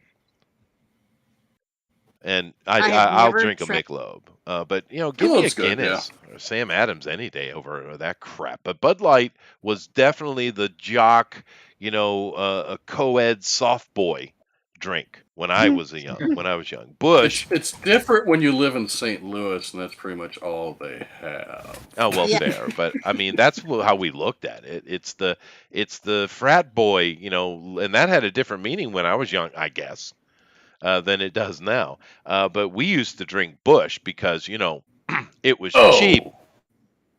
Oh no! You want cheap, you get Natty Light. No, we didn't have that. That's we what didn't I've have heard. Bush was our cheap, the cheap beer. Yeah. Oh goodness.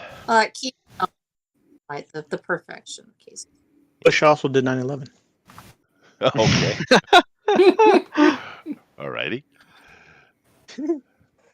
Goodness gracious. So I'm going to get some more coffee. I definitely need some more coffee. I didn't have enough coffee today at all. I haven't even eaten today. Jeez. Oh dear. Oh my goodness. But it's already nighttime. Oh my Good goodness. too. No, it's not. It's lunchtime. But I'm going to feed my dog and then make myself some coffee. So Jeff, you're in charge. Talk to D&D. Okay. You're in charge. Make it about Tank Cuthbert now. It's your turn. No, I'm just glad we got him off of his testicles, to be frank. Well, obviously it was. I encouraged him. I am sorry. I'm gonna have to have my brain scraped to get that out of my head from here on out. Anyway. You should feel for us. This is not something I've ever discussed, even with my husband. I'm like, wow, y'all, that's really great. Okay, guys, I'm gonna have to get off right now. My medicine's kicking in. Alrighty. Oh, JD. You take care. Have your stuff in the. Hi yourself too, JD. You're all. Hey, guys. Later, bud. That was good. Who's the? Oh, that's Rosa. Wow. Yeah, hi. And he's gone. And what is it? Rosa asked if you were drawing, which I said yes. Or if you were Yes, here. I So am. yes. I'm drawing. My pen just died.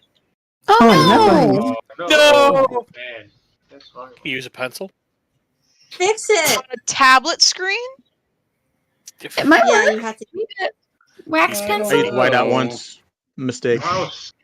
Use the mouse. Well, you know what? Keenma Sharpie works on everything. So, Oh, God. Oh my God. so I think you're okay. I think you're good. Do you have $600 to replace my screen after that? Oh, it's only Oh, 600. yeah. That's not that bad. Actually, yeah, I Fine. heard hand sanitizer. You can take that stuff out. Can you guys hear me? Well, I mean, I'm not going to recommend try it, but I heard tell. No, it's the nib is dead. Oh. Yeah, Jim. I have it over here. I wish I could give it to you through the screen. I would use my iPad, but the iPad is dead. Oh my gosh. So just nothing's wanting to work for you right now. No. What is, girl? I don't know, but I'm gonna go grab some booze then. Okay. Well, nothing else to do, I suppose. Booze fixes everything. Whiskey.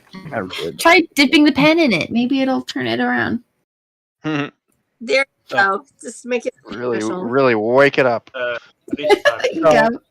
Seeing that we're talking about D&D, I actually just about every weeknight I spend about an hour and a half online on it's a MMO game. Oh yeah, that's right. I see that. Dungeons and Dragons Online. Yeah. Oh, okay. I'm actually impressed because I didn't know people still played it. Yep, still played. It's actually not bad. I mean, it's nothing like regular D&D. It's all combat oriented, but they use all the spells. They have all the creatures, and they're bringing. And it's Eberron. It's based in Eberron. Oh, that's cool. But they also have Faerun, and they brought in Ravenloft, and they have what's known as the Gatekeepers, and what they brought in is a bunch of the old modules, like Keep on the Borderland. Was that right? Yeah, Keep on the Borderlands. those are nice. Yeah, Temple of Elemental Evil. I love that. Isle of Dread. That's in there too. I'm surprised you're not playing Baldur's Gate 3. I would. Well, this is I got into DDO before that came out, and I just always done it. And I got friends there, and we go and we run stuff. And you could do a lot of character customizations. It's perfect. That's one of the big things is how tweaking your character and min maxing and all that other stuff. Twinkie. Tweaking. But yeah, so I mean that's then they also have the Neverwinter Nights MMO. I don't know if that's still there, but is that the one that's not the WotC one, is it? That's actually the old one, isn't it? No, well, there's the WotC one is the one online. They also had Neverwinter Nights and Neverwinter Nights 2, the PC game, and those were actually really good. And there's still a community that uses those. And they have like worlds that you can set up that you can actually do campaigns in, and it's fun. Like fun. Nice. Damn. You okay? There we go. Oh. Trying to fix this. I don't know how to use iPads. Can make it work? What do you need? What's wrong with it? It makes lines where I don't want it to. I'm still so. I don't know what I'm doing. You're so cute. Are you using Procreate? Yes, I'm using Procreate. There's actually a setting where you can turn off the tap, like your finger making lines. Oh, thank you. Because let me see if I can get enough juice in my iPad. I'll go for Yeah, the setting. got your nib going out. Did you get enough done to show us what you were working on? What I have on the screen. Well, okay, all right then. You're making me all those wonderful comics too. Yeah. I love you. You're so good. So good at what you do. Yes. Well, I applied for an inking position for another comic too, so I'm just waiting on that. Cool. Yeah. Fun. Let's see here. You guys hear me now? There you are. Yeah. Hey, what's going on? I was just getting on to speak as somebody that's actually seen the Dungeons and Dragons movie. Come And I liked it. I liked it actually quite a lot. The more I thought about it, the more I liked it. I took my daughter, who's 11, to go see it. She liked it, and she knows nothing about Dungeons and Dragons. Oh, good. But she's actually taken more interest in my Dungeons and Dragons games now. Oh, that's awesome. I don't know what the heck they were thinking with their marketing campaign. Yeah. Because if they were trying to get this new audience that they've been chasing for freaking a decade now, They didn't put much of anything in that movie to get that audience. Like it's so weird the way they went and marketed this movie, because yes, Chris Pine's character is not a fighter. He's not a strong man. He's not the typical, heroic fighter barbarian type character. But that's not his character. That's not his character at all in the movie, period. Like, his character is the thief. And if you know anything about most Dungeons and Dragons games, the thief is the guy running around like... Yes, skill monkey.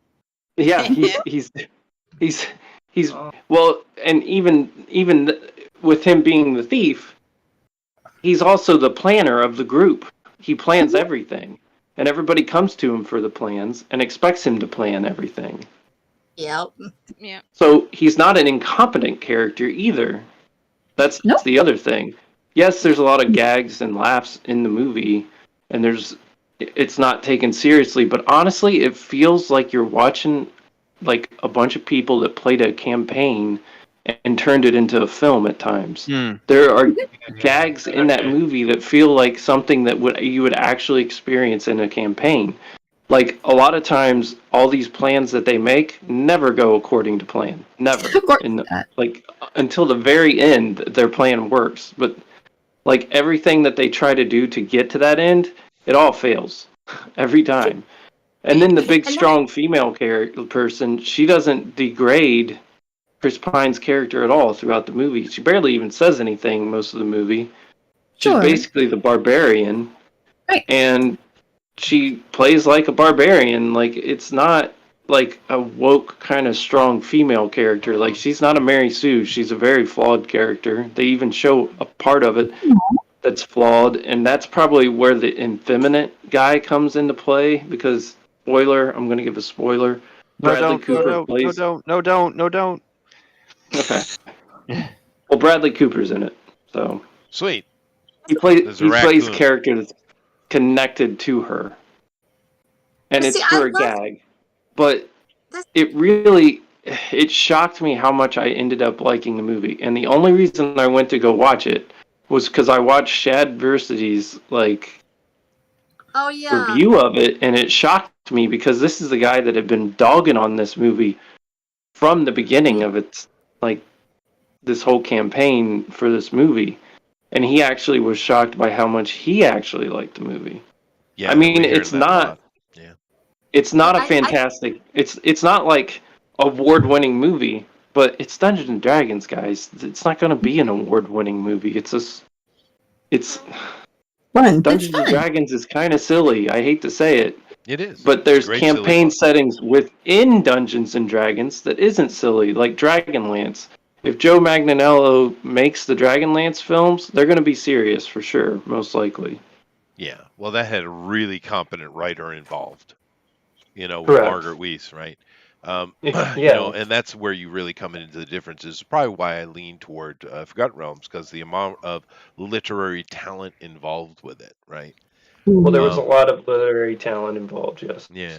But Jeff keeps going back to Greyhawk, and I understand, because Greyhawk is the seminal system. It's Gygax's home brew. It's where he sat at his table in the early 70s with his buddies playing a game. That's what Greyhawk is. All those characters, anyone here has played D&D, you've heard the name Tensor and his floating disc. That was his son Ernie's character. Mordenkainen's various spells. That was Gygax's character.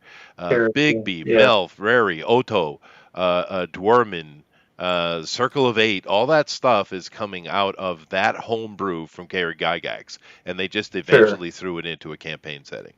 That's what Greyhawk is, right? That's great. I don't know much about Greyhawk personally because I've never done anything with Greyhawk because I was more in the advanced Dungeons and Dragons era and edition 3 and 4. And this is, very much like the movie is the modern Dungeons and Dragons era, as in it's Forgotten Realms.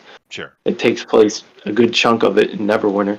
I know the other thing about this film too is it's actually got a positive and good message behind it, which is very very strange when you're talking about films nowadays, right? Yeah. The whole movie's about a guy that's trying to save his daughter Oh. and bring his wife back from the dead, for that matter. But is she a lesbian? No, Okay. they don't touch on They any of missed that. that point. There's none of that in the movie at all. There's no even hint of it, from what I can tell, that I remember. All the characters by the end of the film are better people. That's the crazy thing too. Oh, like telling a story. Oh wow. Yes. Yeah. No. It's literally got a hero's journey. You have the hero's journey in this movie, and it's very. You don't see that much anymore. And the other thing, and they took a playbook out of the Maverick playbook, but they at the beginning of the film, all the cast tells you thank you for coming to see this film. They know. It's amazing. But we are starting to make a dent in this culture war. When you're talking about the fact that they knew who their audience was. They wanted to say thank you. They know. Oh yeah. No, the woke trend is ending, and you can feel it hard. Because that's all it was. It was just that's all it was. It was just a trend. And now we're moving out of that era because it's no longer lucrative because people are waking up to it. They have to. Yes. Otherwise, we lose. I have to interject here on something off topic. I do apologize, but it's an emergency report. Armoron, I do believe this girl is going to die. Those tumors have certainly metastasized. Oh god. This is in response to the snide comment someone made earlier. Which comment? Who's sniding? Anyway, Rosa, I sent you a message to fix your. And Chester, I don't care what you say. I don't care. I just don't care anymore. I know, dude. I know. Nothing but love. Nothing but love. Did I say something wrong? Because I love you. No, she's just carrying two hippos. No big problem. It's straight up. It's awesome. Yeah. What? Hippo love. I made Armoron angry. No. Did you really? Armoron's my friend. You don't want to make Armoron mad. Dare you, Jeff? Right. But Adrian, that is cool. We've been hearing that from various reviewers and stuff as well. It sounds like just a fun little D&D movie, and if you're a fan of D&D, you're gonna love it. So awesome. But apparently, I didn't even plan on taking my daughter. I just got done working out with Thundaro and his wife, and my wife. We're all working out together, and my wife had mentioned me going to see the movie because I had thought about going to see it, and my daughter was like, "I want to go see a movie." Aww. So I was like, "Okay." That's cool. I didn't think she would be interested in seeing the film, so I just didn't even think of taking her. But then she took great interest in it. She liked it a lot, actually. Did you go with Thundar and his wife? No. Yeah. It was just me and my daughter. No, he's not a Dungeons and Dragons fan. No, he calls us nerds with the very long nerd. Yes. He does like that. Yeah. I mean, very much so.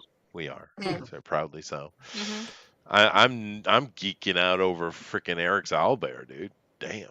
Yeah, it's pretty cool. It is, yeah. Thanks. I can't draw anymore. My pen's dead. Aw. I'm attempting to draw the War Duke, but Which is a Greyhawk reference. There you go, Jeff. Yeah. Duke. Oh, but Rosa, I sent you a message on how to fix the painting with your finger trouble. I'll go and look at that. I'll for just a second because I got to go check on one of my people. They had a bad call. I will look at that while I'm doing it, and I'll probably post what I have already. I'll try to get back on before I go, but I'll be back in just a little bit. I got to go check my. I do believe Bonnie has confused owl bears with Totoro. Who me? Who cares? It works. Yeah, it does work. It does work. It's very Totoro-esque. More Totoro. Yes. That's a good thing. I have always wanted to make a movie that is more sort of, because you mentioned that the new D&D movie has a lot of comedy in it, that make more sort of grittier type of D&D movie where you really do a full-on dungeon delve. or like Yeah. caverns and stuff like that. I've always wanted to do that. I agree. I would like to see something like that, but I think we're all grittied out with like Yeah, I agree. DC and yeah. I totally agree with that statement. I don't want to do. When I say gritty, I sort of mean like bringing sort of like the horror and the adventure aspect of it. Well, but the charm of D&D is it's one of those it's one of those properties of if we're not laughing, we're crying type things, because it's Yeah. like a stressful adventure because your characters have the possibility of dying, so everybody's making jokes the whole time. Yeah. And you know, people are making fun of, like, you know, because it's a fantasy thing, so it's silly, and it's like listening to power metal. You know, you don't listen to it because it's because you're trying to listen to like this pump up. It's just it's fun to listen to, right? Exactly. And that's kind of what like the feeling of D&D is. It's like it's ridiculous and it's cheesy, and that's what's so great about it. But You know, at the same I don't know if time, people would like you can the have serious stuff. you can have that what he's talking about, like Oh, the yeah. scary dungeon delve stuff, and some of those dungeon delves can get pretty darn freaky because you're you know, possibly going to die. I mean, never been attached to characters to the point where it bothers me that they die. I always get a kick out of a good death. But like Tom Hanks' character in Mazes at Monsters, Yeah, exactly. Mazes Yeah, and like that Monsters. one, He got yeah. yeah. It's true. Yeah. No, He got really attached to his characters and that. Way too attached. He did, yeah.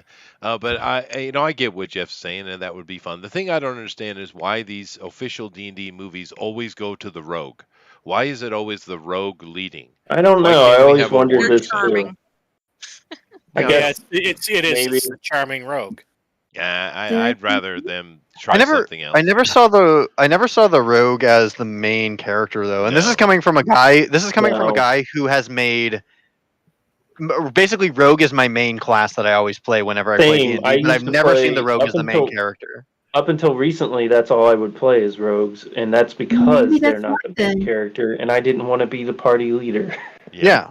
Yeah. Oh, dude, in my current campaign though, like we're playing a criminal campaign, like Yeah. we're like gang, we're basically building a gang, and and we have like organizations, and we're making deals with, you know, whatever, all that stuff.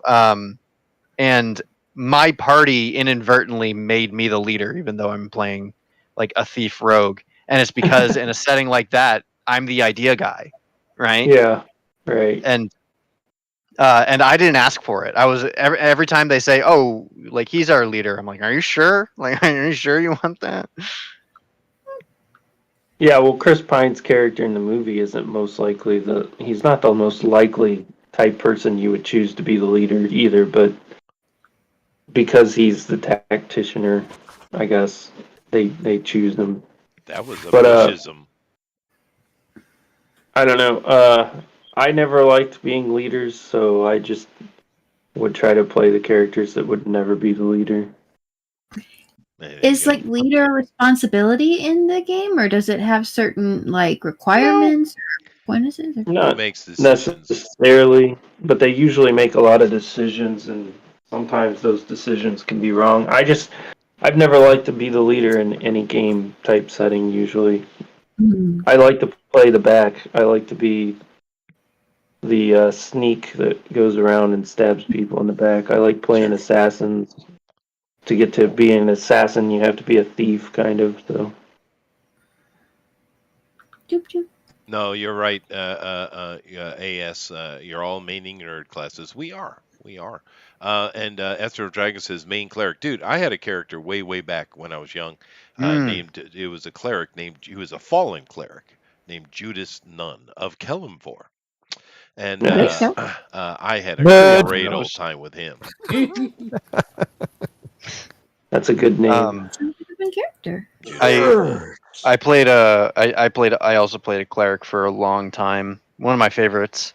But man, there's so much to keep up with when playing a cleric, because I basically gave up on all combat role when playing a cleric. I was just like, I'm gonna be strictly built for utility. I'm just gonna keep everybody alive. I'm not gonna fight, you know, because you have to kind of give up a lot of You're that. the healing when you're- device.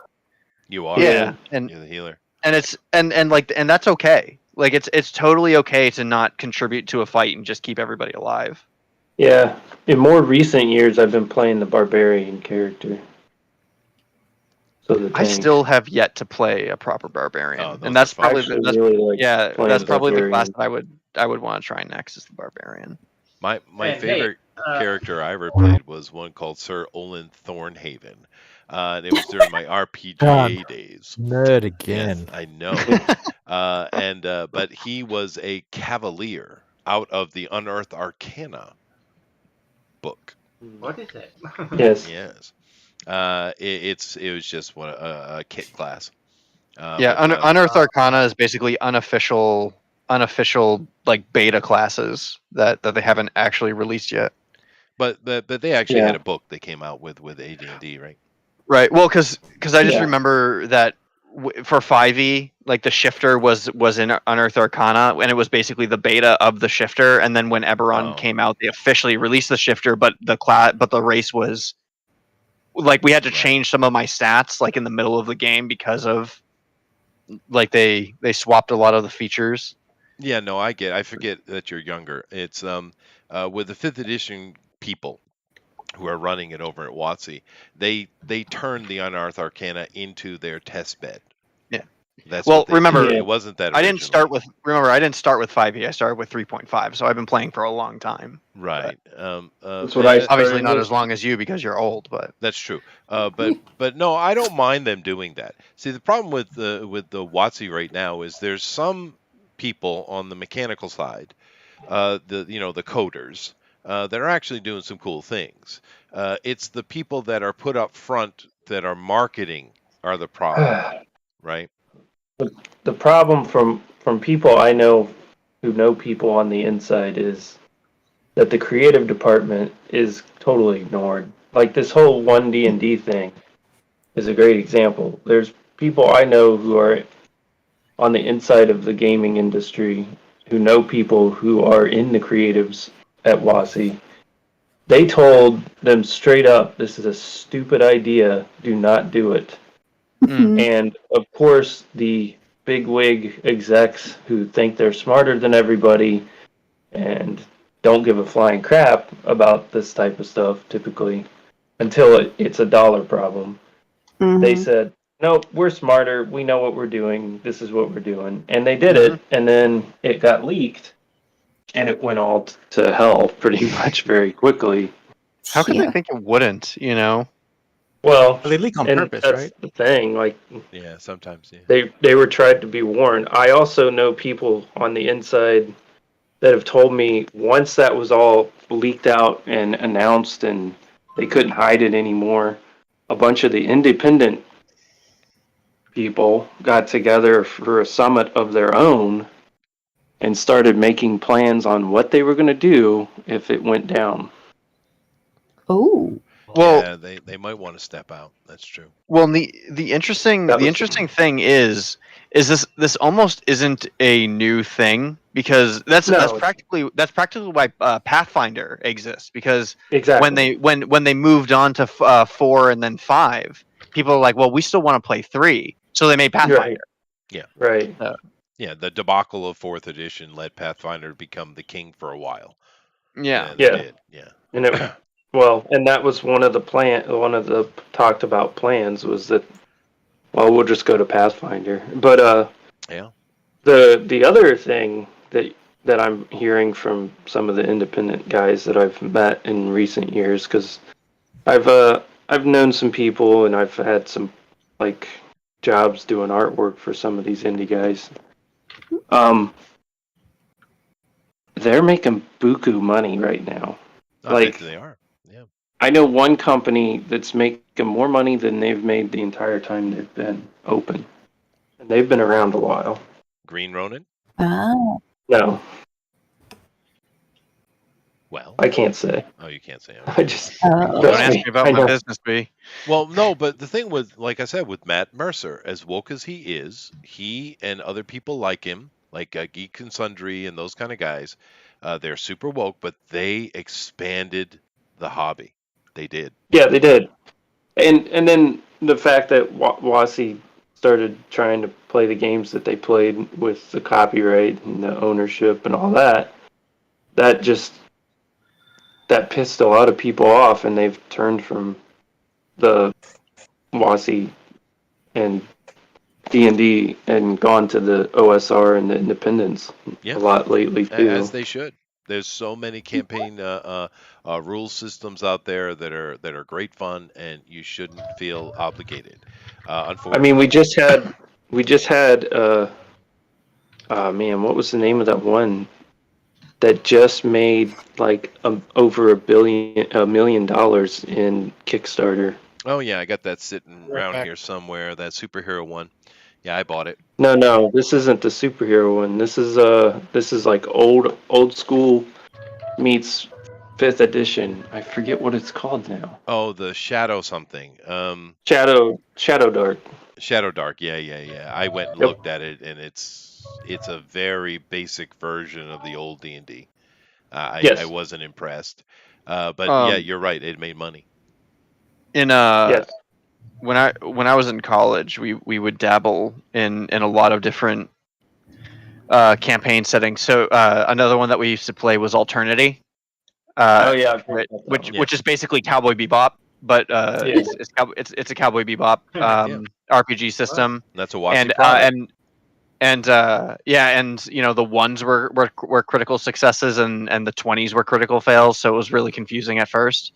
But it was great because you had to build flaws into your characters. Like it forced you to be like, okay, here are your good traits, but here are your obsessive traits, right? Savage Worlds picked that up and has run with it with incredible success. Yes. Yeah. And then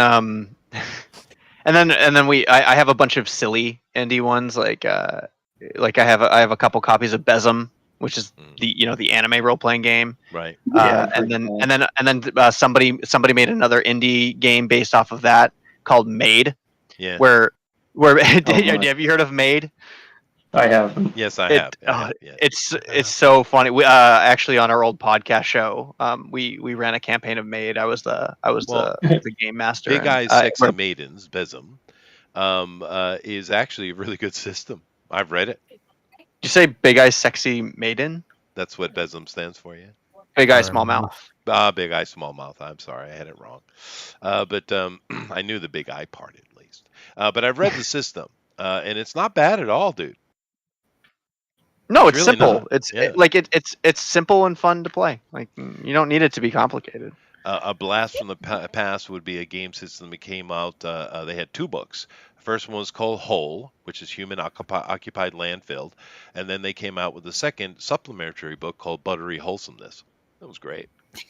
Yeah. I've been playing a campaign called in the Old School Essentials Dolmenwood. Uh-huh. It's very much like the OSR style, but it's different. It's a different setting. Like there's elves in it, but they don't have this. They don't work the same way as elves in like most fantasy settings. They're more like folklore elves. Oh, that's cool. Yeah. Like Keebler elves? Keebler, yes. Well, like they all have have specific powers, but they all have they're not all the same. So like I'm actually playing an elf, and you do like random roll for your traits and some other stuff. There's charts. Oh yeah, And, dude. Okay, keep going. Sorry, keep going.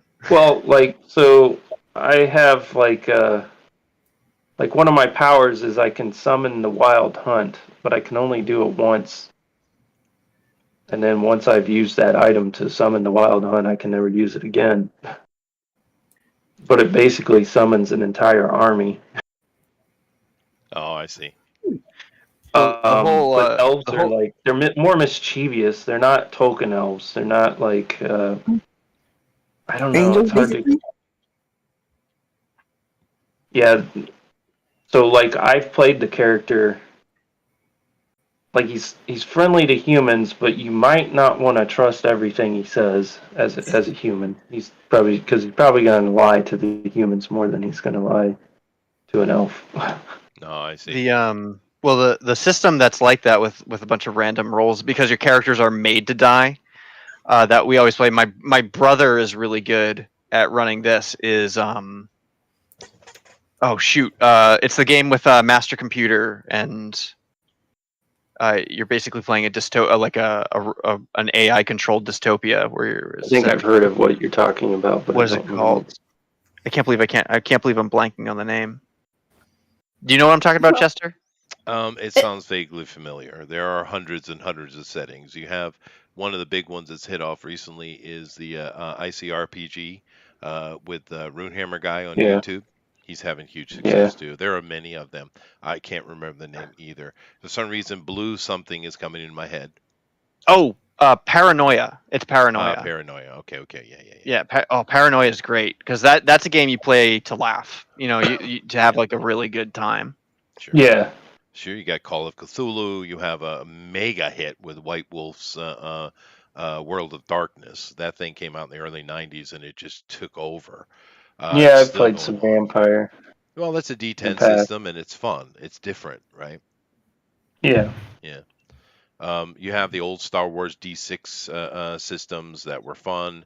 There are so many different systems that have come out over the years that, why not go out and try them? I still say one of the best gaming systems ever created was from TSR, and it was a Marvel superhero role-playing game.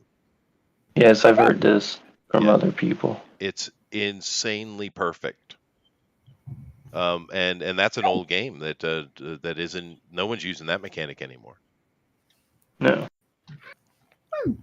That might be a good one to try then. I've run it a few times on the channel. When I do a one-off because of whatever reason, I usually use that because it's in my head permanently, so I don't need anything, right? Nice. Is that what you did when we did that one-off? Yeah, I was using that system with the 10-sided the percentile dice. Yeah. Yeah. Because it's so permanently in my head, and it's such a perfect system. It's you could break that down and turn it into more of a kind of crunchy OGL type of thing.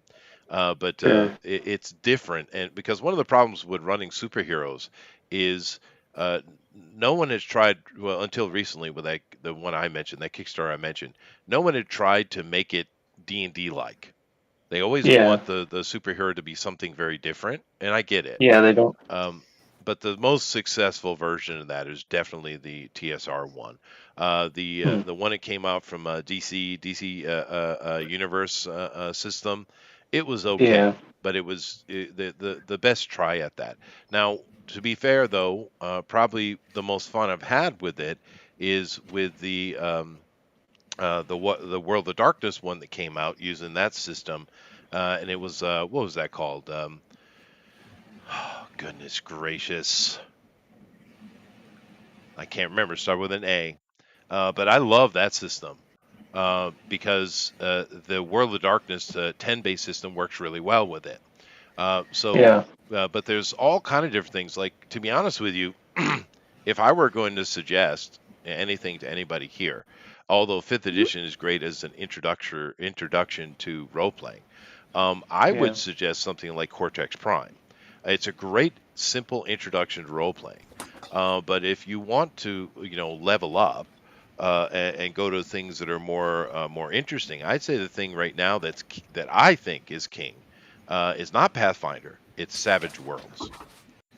Yeah, I hear a lot about Savage Worlds lately. It's a great little system. It takes in some of those mechanics that Andrew was talking about, meaning that you must give your character flaws.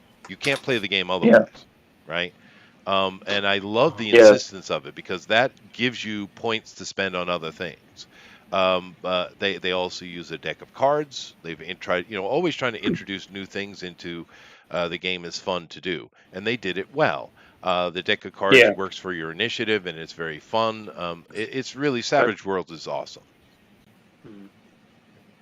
I like that about the Stillman Wood.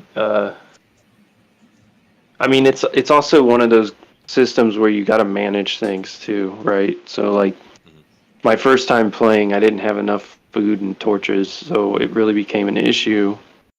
later. So my second time around, I bought quite a bit of that stuff before we've even gone out on an adventure. That is very old school D&D. It's old school stuff. It's very, very much old school. Have you ever played And you're Torchlight? not necessarily wanting. We learned very quickly you're not wanting to run into every fight that comes along your way. You gotta Yep.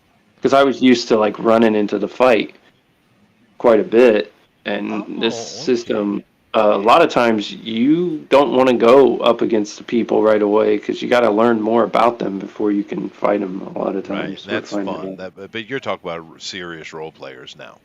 When you there's get some to that. serious role playing going on. Yes, very much And so. I'm over here looking at it, and I didn't know this is Necrotic Games, or Necrotic Gnome, I mean. Yes. And I haven't heard from them in forever. I didn't even know they were doing anything anymore. Yeah.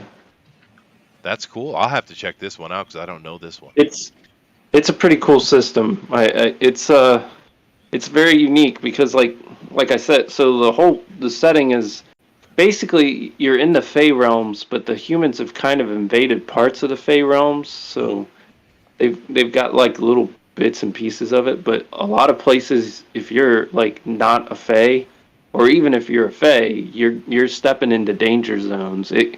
It sounds very at first glance it's very whimsical. It's very like fairy tale-ish. But then the further you get into this world, the more it becomes like the old fairy tales where it's actually more like the ghost stories and the horror stories. Yeah. Yes, That's cool. it gets dark. It gets dark pretty quick. No, I'm going to check it out, dude, because I haven't heard anything from Necrotic Gnome in a long time. Because a lot of these companies came out of the OGL, right? Yes. During third edition, and producing so many things, like Green Ronin and many of the companies like that, Mongoose Press and think Cobalt Press and things like that. But you know what I should do? I should gather all the girls here. All the girls will have to come, and I'll do one shot. And the girls will come on the channel, and we'll play Mouse Guard. Yeah, Mouse Guard's great. Yes. I would play Mouse Guard. I've never played Mouse Guard, it's but I've great. heard a lot about it. You got little teeny mice in armor that are fighting to protect their village from snakes Aw, and giant beetles. That sounds and stuff. great. Yeah. We should do a girl night where we all play Mouse Guard. Oh, that sounds pleasant. I have to go find a copy. Yay. Oh, no, yeah. Mouse where Guard's would- great. The art is fantastic. Matter of fact, let me Yeah, share. well- I'll share some of that. Hold on a second. Mouse Guard comics are good too. So Was it They a are. comic before it was a game or after? I believe it was before. Yeah, I think I'm pretty sure the comics came out first. Yeah, if no, I'm the not comics are definitely first. Yeah, and they even have a Mouse Guard. I think it's like a chess game with the Mouse Guard, and beautifully carved characters and stuff. But They have a chess game. Yeah. I think they have a more like board game style game as well. Yeah. Yeah, no, they do. They do. I own all the Mouse Guard stuff because my kids' family loved it, and I love it. It's gorgeous. Let me share so you guys. I'm showing the people, but let me share so you can see. But Mouse Guard is it has its darkness. I mean, there is life and death going on, but it's much more wholesome family role playing, right? Yeah. Let me bring it up here real quick so everybody Oh can see wow, it. beautiful drawings. It's gorgeous. Yeah, like they said, it started as a comic book. It has won many awards for the comic book, and then they decided to turn it into a gaming system. And I actually have the Kickstarter version from years ago. But it's just this group of mice that are protecting their home from various threats. It's almost has a touch of Game of Thrones in it. Yes. Such beautiful drawings, really clean. Oh yeah, like, the art's beautiful. nice Yeah, it's colors. beautiful. I love the snake fight. Yeah. And then the comic It book that almost was built up so beautifully too, to that fight. Oh yeah. Are the snakes like monsters or are they like marauders in the story? They're just predators. Oh, okay. I mean, the real threat to them are things like ferrets. And you can see some of those images here as far as, war, sentient to sentient war. A lot Yeah. of the natural world is just doing what it does. I mean, a snake's not evil; it's just eating as it would. But for a mouse who is living in a sentient little world, you know, it's That's a a problem. threat, Yeah. right? Stabbing everything. Yes. There's another mouse-based board game. I can't remember the name offhand. Mouse something, where that's a little different because the character you're playing mice in that too. And it's a great game. Mousetrap. No, it's not Mousetrap. It's much more modern. But in that game, you're all humans that have been transformed into mice, and you've created your own Oh. little colony. Interesting. Sounds like a survival game that needs to be made. Yeah, no, that's what it is. Open world survival game.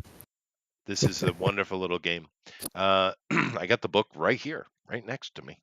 Like that beaver one. Nice. Yeah. And you can So download I it. guess you can explain the rules as we go along. Oh, of course I can. Yeah, that's my job. A game like Timberborn, like where you to. play as like a colony of beavers. Yeah, dude. Yeah, Timberborn's great, man. Timberborn. But I mean, I guess the point that's coming out here that from all the conversations we're having is that there are all kinds of tabletop role-playing games. Oh You know, yeah. and not getting into the the miasma or middle area of board games that try to emulate it, right? Because that even get now you're Yeah. getting even bigger. And there are some really good games that try to do that pretty well. But there's so many different systems, and it is sad what has happened to D&D in the hands of WotC Hasbro. But there are alternatives. Yeah. Definitely. Because out of all the woke crap we've seen recently, and I don't have to rehash it. We all know what it is. The one that pissed me off the most, I think it was in that Tasha's Cauldron book, and of course they got gay kisses and all that kind of stuff. Yeah, whatever. But the thing that pissed me off is they were talking about the Fairylands, which someone just mentioned, and I think it was Adrian, and. They have the Queen of the Summer Court. No, there's 4 courts, right? But yeah, the Queen of the Summer Court, Titania, and she's this big, badass, powerful queen because she's female. Go girl, right? But they reduced Oberon down to literally being her boy toy. Yeah. I'm like, are you out your freaking mind? Oberon is the one who jumps between the courts. All those queens are his queens. Yeah. He is the ancient elder thing. They are the newer fairy thing, right? Yeah. But because it's a man, we got to get rid of him. When they really reduced him to a guy who just runs around the forest having sex occasionally with people. That's it. He's just the satyr. Yeah. Well, nothing to do with the actual mythology of who that is. Well, yeah, but I mean, what an absolute reach. Well, what is it the young people say today, Eric? Is it copium? Slay queen. Yes. I don't know. Absolute copium. Absolute cringe. Yeah. Poor old Oberon. Oh well. I hope he gets happily married at some point. He never does. No, it's not his job. He's basically the Green Man, is what he is. Yeah. Oh. And you guys would not haven't talked about the Vox Machina. It's Dungeon and Dragons 2, if I'm not mistaken. Say that again. The Vox Machina. Do you know? That's a Vox. Well, that's a critical. Machina. That's a critical role thing. We've been talking about critical role. Yeah, we've been talking about them. Oh. And giving them credit where credit is due. I wouldn't want to sit down and play a game with them, but I do appreciate them. Well, I mean, to be fair, I mean, their games are not exactly games. there's definitely some scripting going on there.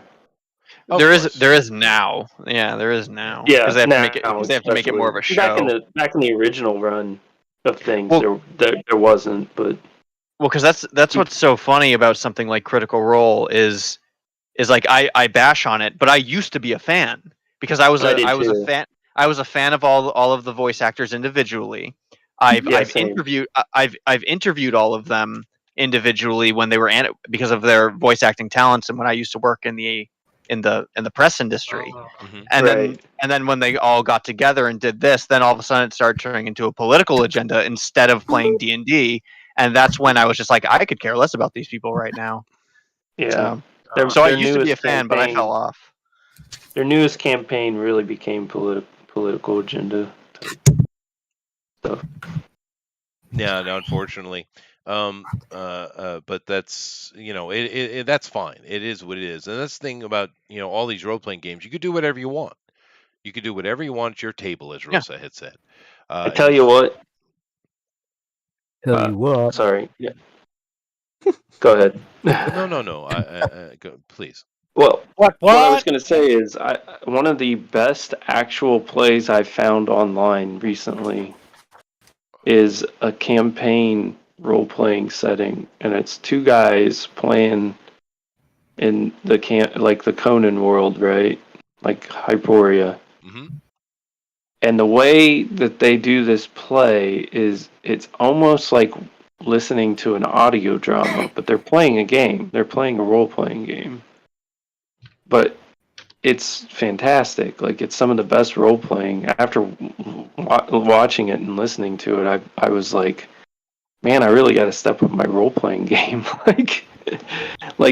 And even the DM and stuff, it's all narrated, and the way he starts out the game, there's like a narration to introducing you, because there's no like meeting in a tavern type story. That's the narration pretty much. Like he basically like drops you in the middle of this world with these characters, just like a Conan story. You know how like Conan never starts out like with a beginning, really. It's like in the middle of a story almost. Right. Well, I mean, I do narration in the beginning of my games, Adrian. I've never played a game with you as the DM. I've only played with you as a player. That's true. And that was Bill's game. That was Bill's game, yeah. And Bill did a pretty good job with it. He's my DM for Domanwood. Is he? Oh, that's cool. That's cool. But yeah, he wanted to take a bite at it, and I think he did a good job. And he's got the bug. So say it, sayonara. He's pretty good. Yeah, no, good for him. Jeff, I just wanted to mention, I am sharing here. I think. Let me just check real quick. Let me get off of the main figure so you can see it. Yeah, I'm sharing. Here, you were talking about the more gritty type of dungeon delve. This is a board game, not an RPG setting or a rule system. But this board game called Claustrophobia, and they have a newer one that's come out recently. For what you're talking about, this game is exactly what you were talking about. And you might want to pick it up and play it because it's freaking epic, dude. Well, Chester, what about Kingdom Death Monster? Have you heard of that? Oh, and that's good too, but that is very complicated and heavy. Yeah. Yeah. This is a little bit more quick to the table. But Mythic Knight, there are many that are board games that are really good that emulate it. But as far as the grim, dark brutality of that kind of dungeon delve, Claustrophobia, I think, takes the cake. Because basically what you have is this is set during, almost like an Inquisition period.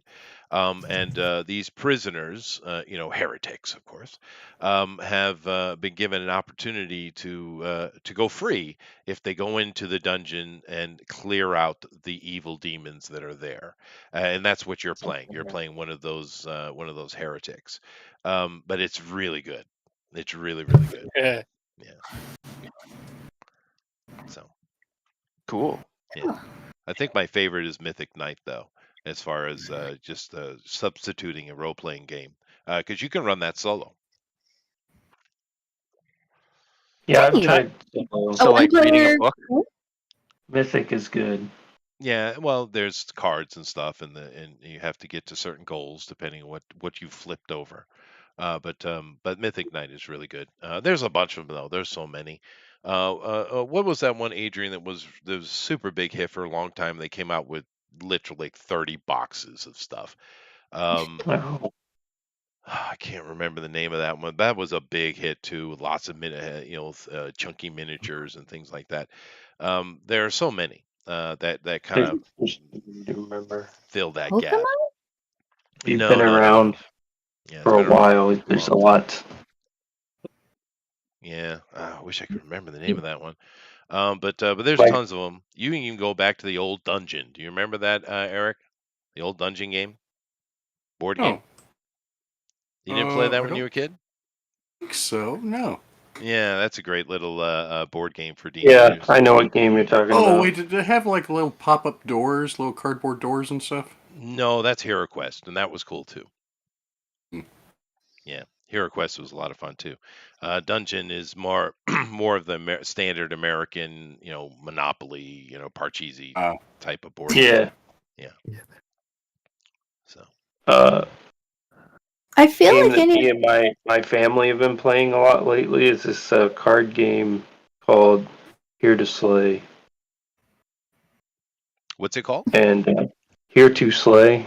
Here to Slay. That sounds great. Yes. So you pick a hero card as your and each hero card is a different class. So a fighter, barbarian, that kind of thing.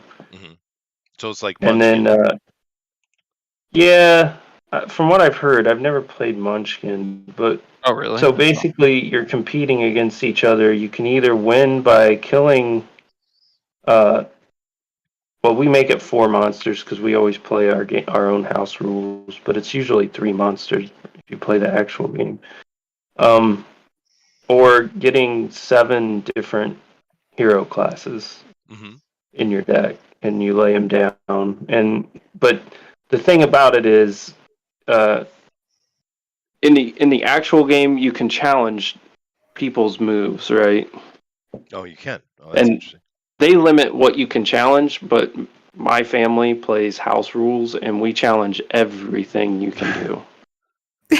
So if you have a challenge card and somebody puts down like a hero card to get one of the classes that they need, you can challenge that, and they can take it back into their deck if they lose that challenge. But when you challenge things, you have dice that you roll, and you're basically rolling against each other's rolls. So, okay.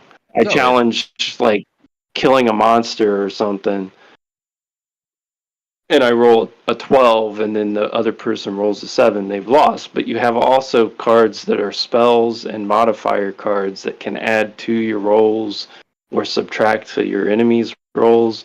Anybody on the table can add to anybody's rolls. So if somebody wants somebody to win a roll, they can add to it to help that person out, and vice versa. They can subtract to their rolls. It's like, and it just becomes complete chaotic, but controlled chaos. What's the name of it? Each other competing against each other. What's the name? It's one of the Here to Slay. Here to Slay. It sounds like a yeah. more robust version of Dragonwood, which is more of a kids Maybe. game. It's yeah, kind that's of cool. like my kids, not my youngest, but my 11-year-old plays it, and I know like a 10-year-old that can play it and pretty well pick it up pretty well. I don't know. Kids are way smarter than people think. That's true. Oh yeah, and I'm telling you, it's like 45 to 60 minutes of fun. Yeah, that's great. We actually got Thundaro to play it with us when they did came you? over. We know how he for hates dinner. nerds.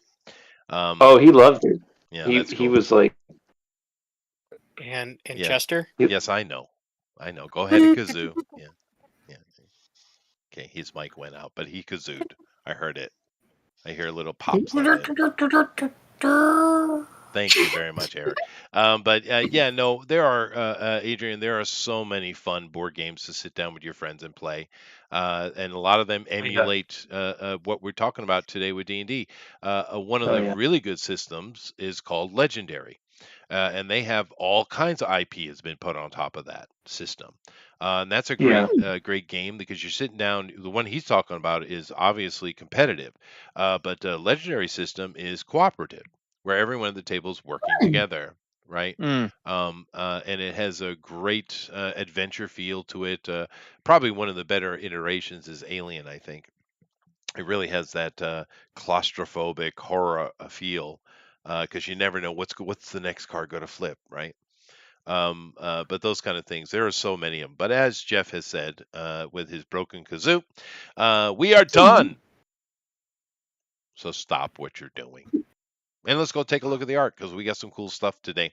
And hopefully I'll see everyone be able to display. But I'm going to start with Andrew, and he's definitely done one of his own characters as a shifter.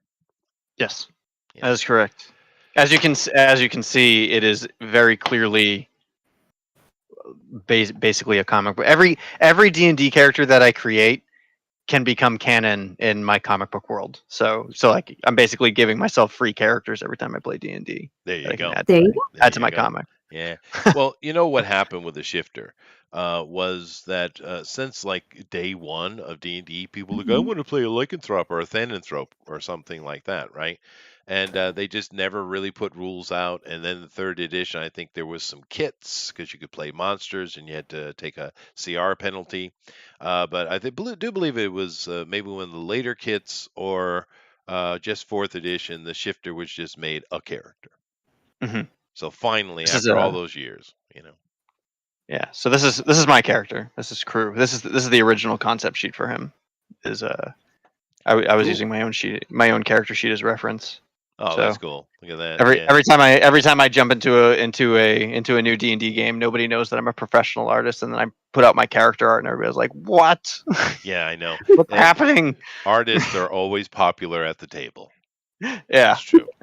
Because everyone wants their art depicted. I actually had a guy like you, an artist, who because I've only had one of my characters actually put into the flesh, and that was Sir Olin Thornhaven. And I had an artist like yourself who made us several poses of him.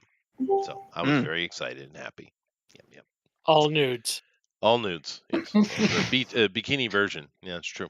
But Jeff, would you like to critique this great little shifter here called Crew? Yes, not hairy enough. Oh wow. Yeah, the feet. Well, how hairy do you want them to be? No. I mean, it's all on his chest and everywhere else. So. Yeah, Slightly more hairy. A little more tufts. Yes. Yeah. Definitely need tufting. Yeah, tufting. But I Tufting think is it's great. No way. Yeah. Yes, way. If you guys like what Andrew's done, please vote for him the straw poll, though. It's really, really cool. Let me see if I can get Amy to display again because it's been off and on. But it is. Boom. Yeah, There we go. weird. We What have is a that? Gamma World character. Very nice. So you can play bunnies in this game? Woot woot. Yeah, no, you can. You can. Their Gamma World is a setting that came out way back. Was that? I know it was TSR, but was that under Avalon Hill? Maybe. Oh, I can't remember. Might have been. It might have been Avalon Hill. Yeah, but Gamma World was, after the bomb, centuries after the bomb, and there were mutant animals everywhere, and you could play bunnies. You could. Yeah, I've always wanted to play Gamma World. I never got to it though. Were they magic? The fourth edition thing that they came out with Gamma World, which really wasn't fourth edition, was actually cool. They came out with a bunch of cards, and they had a mutation effect where you had to draw cards, and your character could become further mutated.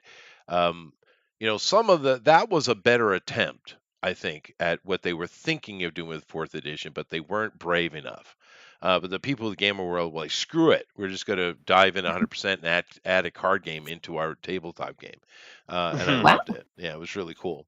I just wish I had a complete set of the cards because I don't. But anyway, I love it. Jeff, go ahead and break her little heart. I can't because this bunny scares me. It is terrible.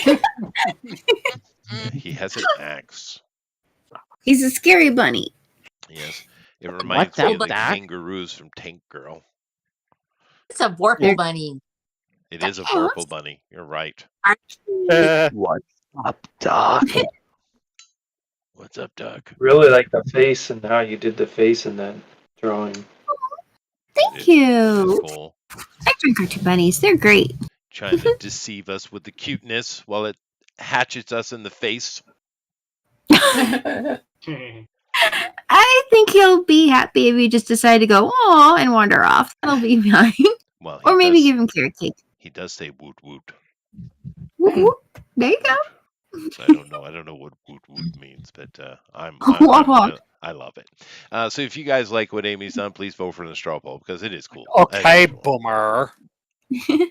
Okay, boomer. Yeah, I get that a lot. My parents are the boomer, though. Anyway, Armoron is protesting today. Oh my god. Okay. Yeah, dude. Yes. Eric. She Oh, has my. back trouble, I would assume. But this is Chester. Yes. Yeah, sorry. Yes. It's just a drawing. You know, It's just a drawing. all of it isn't real. It's fantasy. Yeah. Mhm. But And she plus, I want to know what the girls think. I want to hear what they have to say. girls, what do you wanna- think of his drow priestess? Her I think face it's is cool. And yes, the first thing I thought of is that her back's looking Yeah. Yeah. crazy. I was like, her face is so cute. I bet her back hurts. You have to have been there to know what it feels like. It's good. Other girls? Looks like Amy has deafened herself. She doesn't want to hear anything. Nope. I do not blame her. Yes. I love how the little mole that would normally be on the side of the mouth somewhere is on the side of the breast, way in the back. Mhm. I like that. I like that. And those touch. are like water balloons. They are. They are. He's protesting. Chester, I don't think she would have back problems because those pauldrons probably are supporting her back. That is true. That is true. There is some gear going on, but it is a drow priestess, which is really interesting. And you know, I would think with the idiots that are in charge of WotC, they would have leaned into the drow a little bit more, seeing as they are a matriarchal society. Oh yeah. They really Yeah, keep but boosting. they're the bad guys, so you can't do that. Yeah, and darker skin. So you're kind of can't make them the bad guys. They got darker They skin. kind of messed up the drows like years ago. You know, there was a comic book that came out, oh, I don't know, it was a long time ago, 15 years maybe, 10, 15 years ago. There was a comic book series that came out. It was a bit like ElfQuest. It was playing off of ElfQuest, the comic book. But it was all about drow life. It you know, every 2 or 5 books it would get a little bit pornographic. But other than that, it was a very interesting delve into what the world would be like if the drow were real. I thought it was really well done. I liked the comic. I just can't remember the name. I remember the comic, but I don't remember the name either. I've heard of it. But it was really well written. It was really a deep look into what a dark, evil god race culture would be like, and it was really neat, and the art was amazing. Webcomic years ago, and it might exist even today, but I don't know if it does or not because I haven't checked on it in years. But when I was in the webcomic community called Drow Tales, I think Is I it remember. Drow Tales? Is it occasionally a bit pornographic? Yeah, Drow Tales was occasionally a bit pornographic, but I don't know if that's the one you're talking about. It might be. Was it really well drawn? I mean, the art was fantastic. No, this guy learned as he drew. No, that's not that. The one I saw was slick. It was really pretty, but it was really well written as well. It was the same thing what you talk about with the webcomics because it was a single person doing everything, the art, the lettering, writing, everything. But I really liked it, and it's something that I would wholeheartedly recommend beyond the pornographic nature of it. It wasn't every issue, but sometimes it did get quite pornographic, which isn't a problem, but it is a problem. But nevertheless, I like what Armoron has done, and I'd say vote for him in the straw poll. Jeff's just a hater. She needs. I mean, I know. like I know he hates me. Walker, I know he Walker hates for those me things. with every fiber of his being. He does. Well, He just doesn't she understand. wouldn't be able to play golf. Yeah, or golf's any sport definitely out. really, but she What a doesn't shame. have to. She's a divine based spellcaster. She don't need no damn tools. No. Probably floats. That's true. She just casts levitation on them babies. But anyway, go over and vote for Armron if you like what he's done. Next, we have, I mean, Eric is just stealing the show today. That owlbear is freaking epic, dude. Look at that. Ooh, thanks. It's really, nice. really good. The color's not right, but, you know, it's okay. Well, I've seen a lot of different colors, so, but hey, check this out. Hold on here. Let's see. Let me zoom in. And now we have Cocaine Owlbear. Oh, Cocaine Owlbear. Yeah, there you go. There you go. Cocaine Owlbear. It's too bad that wasn't a better movie, because what a great concept. You know? I didn't see it yet. I would probably watch it. I checked it out. It's a bad movie. It's low grade B. It's low grade Is it B. Yeah. Good bad or bad bad? I'd say it's good bad. If you don't look at it as seriously as a movie, don't do that. Don't do that, because it doesn't. Well, it's supposed to be a comedy anyway, right? It is. It is. But it's just some of the shit they do with the bear is great. But it's a B movie for sure. But it's fun though. It is fun. I would suggest it. But it's one of those good bad movies. You're right, Eric. Yeah. But I really think the sequel should be Cocaine Owlbear. I agree. Yeah, definitely. We'll have to approach them. But the bear is the funniest part of it, and I don't think he's supposed to be the funny part. Do you ever see like the little neck piece draped over his costume? Like, oh, that's where the neck goes over the body of the costume. Or is it not like a person in a bear suit? No, it's a CG bear. And like I said, the people are supposed to be supplying the comedy, but they're not funny at all. The bear is supposed to be the serious, horrific part, but it's hilarious. It is hilarious. You got this bear rolling on the ground, stoned out its head. Oh, it's funny as hell, dude. It's great. Back of the Killer Tomatoes type level. Well, no, the bear basically at these drug dealers. You know, spoilers. There's no need. This movie has no plot. But there's basically a bunch of drug dealers, and the bear ends up eating the cocaine. And that's just the that's not spoilers. That's the premise. That's all it is. It's just that.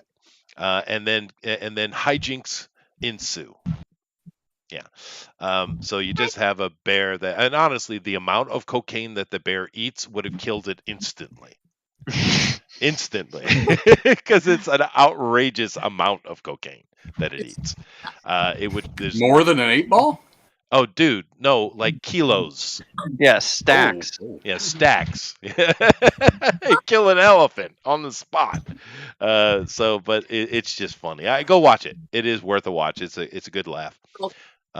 It's not quite as bad as Troll 2, but it is as fun as it. But nevertheless, Troll 2. Yeah, it is a great piece of art here from Eric. So go vote for him, the straw poll. Then of course I got Honey. Hopefully this will display. Oh yes, it is. Aw, Totoro. Aww. He has a beak. Totoros don't have beaks. I think I got that right. Totoro. He's adorable. Yeah. He is. It is cute, and it just reminds me of the scene. Of course, in that scene, Totoro is laying on his back, not his side. But the thing is, do you guys realize in that movie at the end, both girls are dead, right? Yes. Yeah. Oh yeah. It's actually a very sad movie, but it's weird how many people don't realize that the girls are dead at the end. Oh, I didn't know. Oh, sorry, spoilers. Yeah. That's great. Now I know. Now you know. Yeah. I have to see it again. Yeah, I have to see it again. Yeah. The little one dies first, and the second one dies trying to find her sister. But it's so beautiful. And Miyazaki, that dude is badass. He's just an absolute treasure. Oh, yes, he is definitely. Yeah, can't argue that. He's just a curmudgeon. He is a curmudgeon. He most certainly is. And he's so disappointed in his son. I'd hate to be his son. I know, poor Goro. It is, dude, because he's actually a great animator. He really is. But he's a terrible storyteller. Perfect. And his dad is so brutal. His stories, Goro's stories are really. I know a lot of people. I know a lot of people don't like the Earthsea movie, but I actually liked the Me too. Earthsea movie. I liked it Well, as that's well. good. Yeah. That's good. But his dad is brutal, dude. Mhm. Yeah. So brutal. Well, I'm sure he wishes he had a daughter because he's like a super feminist. He's just like, why Yeah. did I have a son? He does like the little girls, but we shouldn't get into that conversation, I think. Trying to be positive here. Well, that's only a misdemeanor in Japan, so you know. True, or not even that. Yeah, I have shooed off several creeps away from my students over the years. Mhm. Yeah, one guy I almost murderlated. Nice. Murderlated. Hopefully, Oh, yeah. hopefully, also just a All misdemeanor. right, Bugs. Yeah, no, should- definitely not a misdemeanor. You should just break his legs. All right, fine. But Bite no, his that ear guy off. really pissed me off, dude. Oh my god! Don't get me started. Anyway, Japan. All right, but I love this, honey. I think it's great. It's super cute. You're starting to compete with your sister, and I know she's an extremely envious person. So you're making trouble. I mean, It's so Take her cute. down, It honey. is cute. You're right. You're right. So if you like what Honey's done, vote for the straw poll. Let's come over to Kima, who's having a little bit of technical difficulties today. Yeah. But I see what Still was going beautiful on here. We drawing. have a golden fleece in the back. We have a Viking Valkyrie lady. Sweet. I mean, it is dope. It just would have been crazy if it was finished. That'd be great. Yeah, no, it is Yeah, very cool. my pen died. That's okay. We can see what it is, and this is. Well, I'm assuming this is a Valkyrie lady. No, actually, I was working on a druid, but I didn't get a chance to. Yay, druids! Yeah, I wasn't able to put the bark type patterns in and stuff. Oh, I see. Yeah. I see it. Yeah, no, it'd I be like cool. the layout. Druids are fun. I noticed no one did a bard. Poor bards. They get I no was love. thinking about it, but They're hard to do. Actually, it's hard to show. You have to have a lyric. You guys are telling me the Chris Pine's character in the new Dungeons and Dragons movie is the rogue, but I thought from the trailer he was a bard. He has He's a a loop, mix. right? Bard and Yeah. a rogue. He's a harper. He's a he's a harper. Oh, see, I'm sorry, Jeff. Forgotten Realms wins. Yeah. But this is great from Keenma. It's a wonderful. Hopefully, she might be able to finish this up when her pen is working and throw it up for us because it looks really cool. I love the pose and the face is really good, dude. Look at that. Oh yeah. The face is excellent. Yeah. Lovely Yeah. piece. And she probably was going to have an owlbear up behind it too. It was going to be cool. I can see. Yeah. God damn it! Yeah, I was Everybody gets actually. I was owlbears. gonna be hiding in the background. Yeah. Neat. Adrian's on here and he has a black screen. I don't know. Is he displaying something? I was waiting. Oh, okay. He's I'm waiting. not finished. Wait a minute. Aw. That's We're, awesome. not- War dude. we're never finished throughout the entire stream. Like our work was not finished either, That's true. and we were showing ours. That's true. No one ever You guys finishes. are never satisfied, are you? This is War No. Duke from Greyhawk, though, so a little bit of nod for Jeff. Awesome. Am I wrong? This is War Duke, right? Yeah, no, it's War Dude. Yeah. Okay. Very iconic character from D&D. Oh, yeah. I love that paint. Who did that painting? I think it was Salvatore's artist did it. What was his name? It's got War Duke, but he's like in the full body armor with the helmet and the glowing eye. Oh my God, it's such an epic picture. Oh yeah. Oh, it's not the Italian guy, right? It It's not wasn't the the- Italian guy. I forgot. The Heinrich brothers. What was their name? They started with H. And they did a whole bunch of. Hildebrand. Hildebrand. Hildebrand. Thank you. The brothers It's not Hildebrand. him. I love you. Thank No. you for knowing. Let's see if I can find it here. There's one particularly I'm I'm trying to thinking. find the painting as well, because if I see the painting, I will know who it is. There is that classic, that super classic. Here it is. Yeah, let me search it on the other side so I can actually show it here, because I actually have that side up with the claustrophobia here. War Duke. War Duke. Yay! It's a cool character, good looking character. It's not this one. It's this one, right? This is the one I'm thinking of. This right here. That's pretty. Paizo used it, right? Oh, there's another one here, but I'll just go with this one. Yeah, this is the one I'm thinking of, Warduke. This amazing piece of art. He looks like he could be like in He-Man or something. Yeah, easily. Yeah. Yeah. That's It was, it was the right era. It is. I just can't remember the name of the artist though, because he did a whole bunch of stuff. This dude. It's not. You had the other guy. Not Could be the Frazetta. He-Man Not artist. Frazetta. It's not Piastri? Julie Bell's man. What's his name? Vallejo? Vallejo. Vallejo. It's not Vallejo. Vallejo is so much like Frazetta, though. To me, I have a hard time. I can tell who they are, master, man. yeah. True. Brushy, but it's so great. Yeah, that is nice. I think Julie Bell's actually a better artist than him. In some ways, I wouldn't disagree with that. But Vallejo, he is iconic, right? Yes. I do like Julie's as well. But anyway, awesome. Thank you very much, Adrian. We got our war going on here. Awesome. Very, very nice. So if you like it, vote for the straw poll, man. Very nice. Oh, that's not the button I wanted. I want this button. Okay.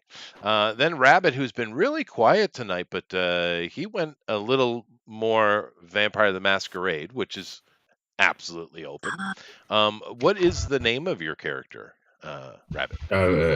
It's just a character. I have no idea. It's just a vampire. It's the Vampire the Masquerade-ish character. I don't know. She has her anarchy upside down. Yeah, it's supposed to be. That's how rebellious she is. Like V for vampire. Yes. Well, V's for vampire. I always thought it was funny when the punks in the 70s picked up the anarchy symbol or created the anarchy symbol and started using it, and it was like, oh, okay, cool. It's became attached to them, but they clearly don't understand what anarchy is. Clearly. People today still don't understand what anarchy is. Explain. I hate how my picture always. Sorry, it just winds me up on YouTube because I didn't know if it's because you're in a different resolution, but it just stretches my picture out. It never I think it looks looks right. great, dude. I love it. This is a great picture, man. It's good vampire. Anarchy it does not mean no law. It means no politicians. Yes. Has nothing to do with lawlessness at all. It just means no politicians. We have a system of rules we agree upon, and we go forward, and we don't need no stupid politicians. To be honest with you, it's what we should be doing. But anarchy. Well, they're not doing much to hold up laws. No, they're not. But I mean, my point with the punks in the 70s is they had this idea that anarchy was, lawlessness, just complete and utter pandemonium, and that's not what anarchy is. Yeah, I mean, you're saying like monarchy and anarchy. It's without a monarch. It's Without a monarch, anarchy. without a king. Yeah. That's right. But anyway, this is a cool picture. Jeff, go ahead. Break his little heart. Yeah.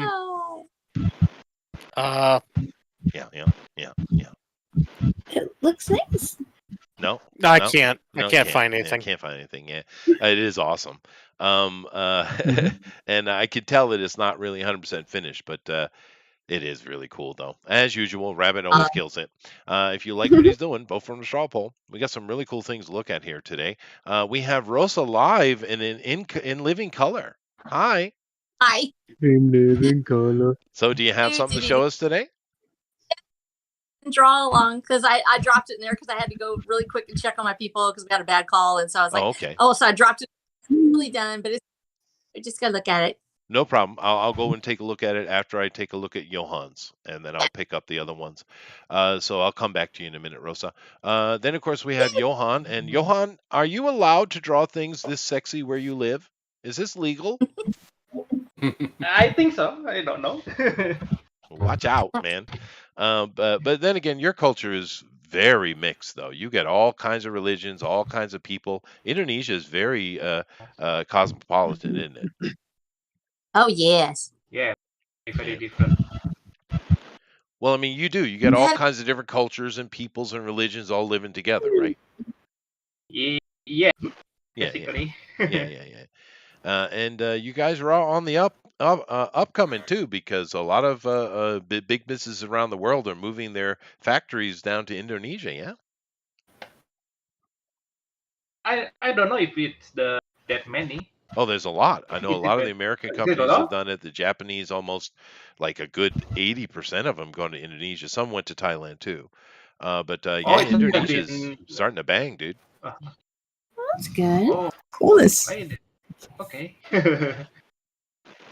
Have you ever I seen didn't the know. Thai movie P-Mok? No. Oh, you should watch it, dude. It's a great comedy horror. But anyway, I'm Oh, sorry. Go ahead. So what do we have here? What is she? It's a draw. It's a drow, Drow yes. too.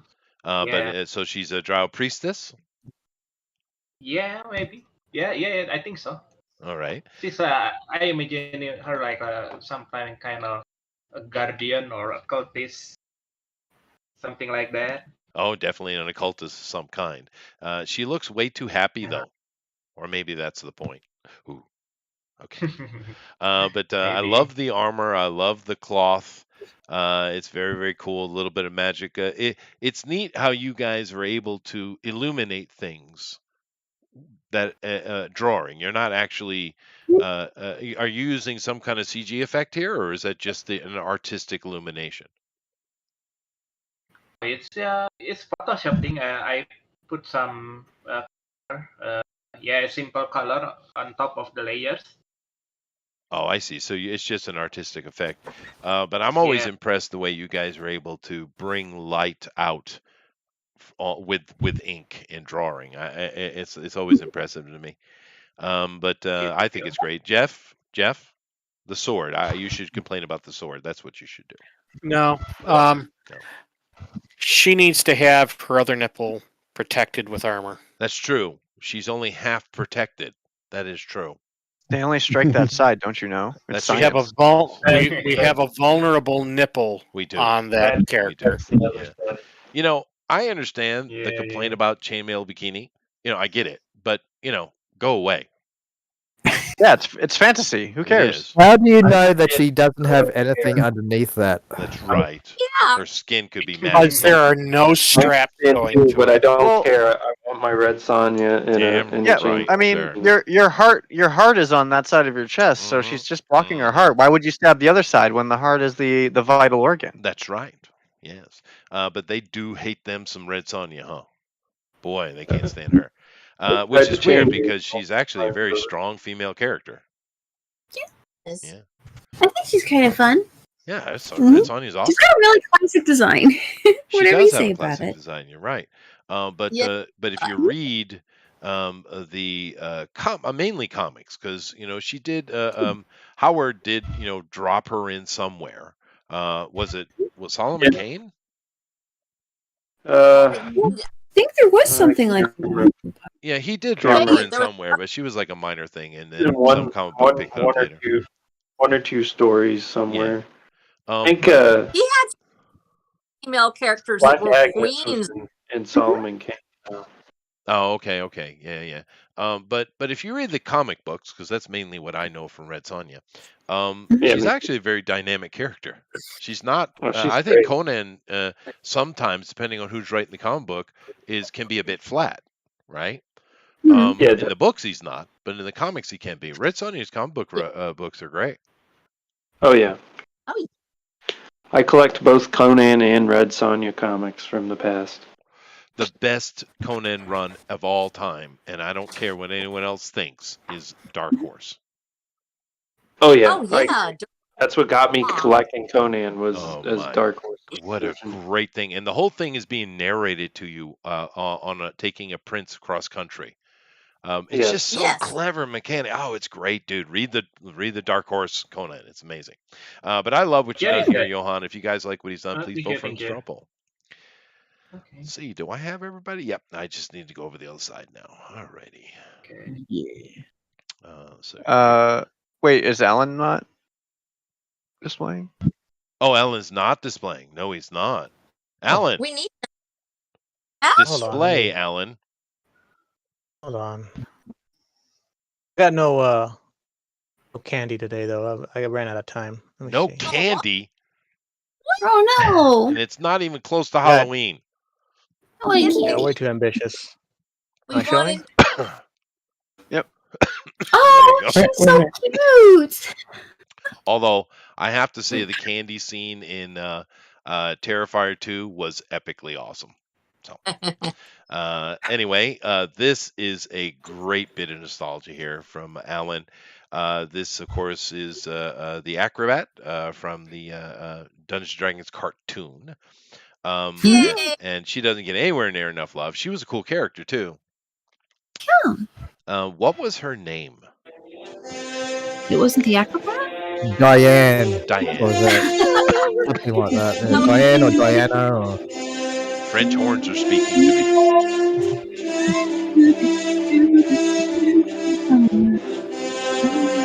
Yeah, I'm not gonna get hit for that at all. Sorry, That's a straight up copyright right there. Yeah. John Williams is on the phone right now. Hold Oh on. my god.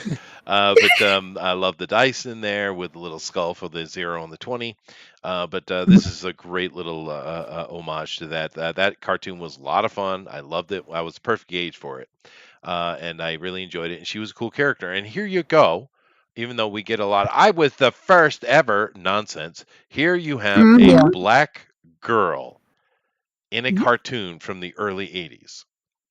Yes, and she's Yeah. strong. Dungeons and Dragons. Yeah, she's awesome. She was absolutely awesome because in that, who was the buffoon? You had the wizard kid. He was kind of the buffoon, and the barbarian kid did some things that ended up. The guy with the shield was like overconfident too. Yeah, the black yeah, they hair. were. Yeah, the black hair. Yeah, It looked like Reggie from Archie's. Yeah, yeah, Yes. it did. Yeah. But yeah, no, this the acrobat was a cool character. Her staff could extend, and oh yeah, it was cool. But I just love how the fact that they're always saying that there hasn't been enough representation and stuff, and it's like, whose life have you lived? I know. I don't. Yeah, I never. Have you read understood any comics or watched any cartoons? What time period did these people grow up in? Like I the know. 40s? Like. But even then, we had some things pop up. In the 40s, yeah. But definitely in the 80s we had it. Oh God, yeah, tons of it. And it was good fun because no one cared. It wasn't there for a reason. It was just there because this cool character, right? It didn't have anything to do with anything, and it was therefore organic. But thank you very much, Alan. This is cool. I love this. Yeah. I love the colors. Yeah. Choice of colors. Colors are fantastic. Yeah. Yeah, that reflection off the tunnel where that red is, like something bad is in front of her. That's great. Right, and her eyes are Be a critical displaying role. it too. Look at it. Yeah, that's a critical success. Yeah, but her eyes are wide. She's running in from problems into problems. It's awesome. Yeah, very cool. If you guys like what Alan's done, please vote from the straw poll. Very, very nice. All right, let me come over to the other side here and check the draw along and grab a couple of the other people that are in here with us. Let's see. Ooh, nice. Ooh, nice. Oh, there's some fun stuff. All right, let me bring up JD first. And JD, where did JD go? Did go to he had to bed. go. Well, he usually says something. He didn't say anything today. Yeah, he did. Yeah, His he tried medication to was kicking his medication kicking in. Yeah. Yeah. You were And getting he sort of coffee. cut himself off too. Like he said something and then just dropped out. Oh yeah. Oh wow! Okie dokie. Let me come over and drop this on Good. the And other that's not side. my thing. It always does this to me, but it's all right. Let's come over here and let's do this And then do that. and do that. Okay. And then come back over here to this side and make sure that this is correct. It is. And then come back over to here and then do that. Right? No, it's not it. There it is. Okay, this is JD's. So dragons talk too much. All right, we have a Nessie. And Nessie is fighting, well, I don't know what that is. Something. And Nessie's saying, and there's a lot of that. And then at the bottom, after Iron Man, I'm assuming kills Nessie, says, sign, why do dragons, why do dragons talk too much? Talk so much, I guess is what he wanted to say. And fair enough. Nessie is certainly annoying. Very good. Well, thank you. Stop The by a dragons party you with want- her. She's charming. Yes, no, it's cute. And of course, so we have JD there. Then we also have Doug, and Doug has just gone pure Tolkien here with us. And once again, it doesn't want to go the other side. Why is that? Because that'd be too much like behaving itself. Yeah, I know. It's just a pain in the butt. All right, there we go. Wow. Very Ooh, nice. That's cool. Very cool. This is a Oh, wow. Balrog, of course. Mhm. Very very nice, Jason. They had to call it in D&D. They had to call it a Baelor because Yeah. Yeah. Tolkien Estate sued them. Of course, yeah, Hmm. of course. Yeah. What but- about Balrog from Street Fighter? Oh yeah, they should get him too. Yeah. But no, Gygax and those guys had a lot of trouble with the Tolkien estate, and fair enough. Ugh. Right. But Jason, very nice, dude. Thank you. Yeah. Yeah, sweet. Nice and scary. It is nice, scary. More of that, white on black thing art that he does is really, really cool. So once again, if you like what JD did, or you like what Jason has done here, Mr. Motion, please vote for the straw poll. And we have one more. I gotta go find it here. Oh, my God, makeup. All right. Is it got? Nope. It still wants to go to the other side. You bastard. Oh, Yeah. All righty. really? So That's okay. I just have to take an extra step. That's no big deal. Because usually it'll pop up once I do it once, but not this time. So, Rosa. Rosa. Oh, I love it. Oh my gosh. That's too funny. This is a yes, beholder. Dylan Mulvaney's not the only one who wanted to. Mhm. Beauty is in the eye folder. It is in the eye of the beholder, or an eye tyrant in this case. And one of the beholders are really cool. There's a couple of books that have come out from TSR and later WotC that are really detail out the beholders. But the coolest beholder is the one that lives in Waterdeep. Yes. That is Oh a my cool. gosh. That is a cool beholder. But this is very nice. It's got the lipstick. It's definitely identifying today. It is. Yeah. I like how all the little eyes have eyelashes too. Yeah. That's yeah. fresh. I love that. Glamour It's Sam beholder. Smith. It's I Sam was gonna Smith. put Next on look. all of them. at It that is, time. right? What happened to that dude? He lost his damn mind. But I guess just trying to make bank. And if you understand the beholders and the epic level narcissism of beholder, this makes a lot of sense. Yes. So very cool. Thank you, Rosa. If you guys like what she's done, please vote for the straw poll. And of course, we have draw along stuff too, which I'm going to get to while you guys go and vote. The first one I want to bring up here is not a draw along, but it's a reference for Amy. So this is from Eric. Eric's being helpful.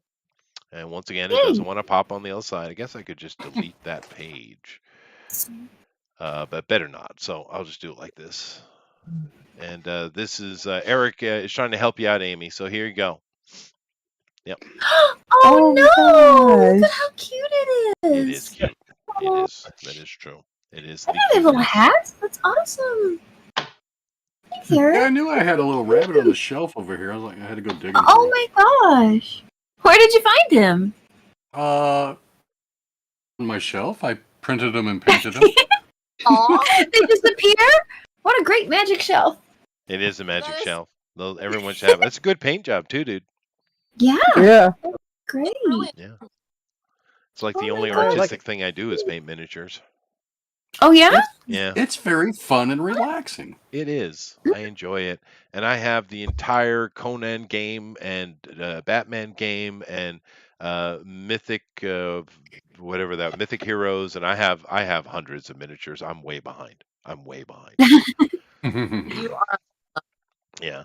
Are they all metal ones, or have you been getting some of the 3D No. printed guys? No, that's a new thing, which is pretty cool. I think I might have to get into that. No, these are board games on Kickstarter that came out. Oh, okay, Wow. cool. But they don't bother to paint them first. That's your job. That's right. It is Yeah. your job. And it's Okay. back in the day where I could actually afford shipping to Japan. Now it's outrageous. Oh. I mean, I could get like a standard little D&D book would normally cost me like 30, 50 bucks. $60 with shipping and stuff. But now it literally costs me $200 to get a single book. Wow. Holy Just cow. to get it mailed? Oh Yeah. my gosh. Yeah, it's Why? outrageous because the West has lost its damn mind, and the Japanese don't want you buying foreign products. It's that simple. Holy cow! Yeah. Wow. Man, that's bad. Well, dude, my wife was because every year I buy soap, right? I like Irish Spring because it doesn't make my skin sticky. There you Waxy. So I always get Irish Spring. Once a year, I'll go buy a supply for the year.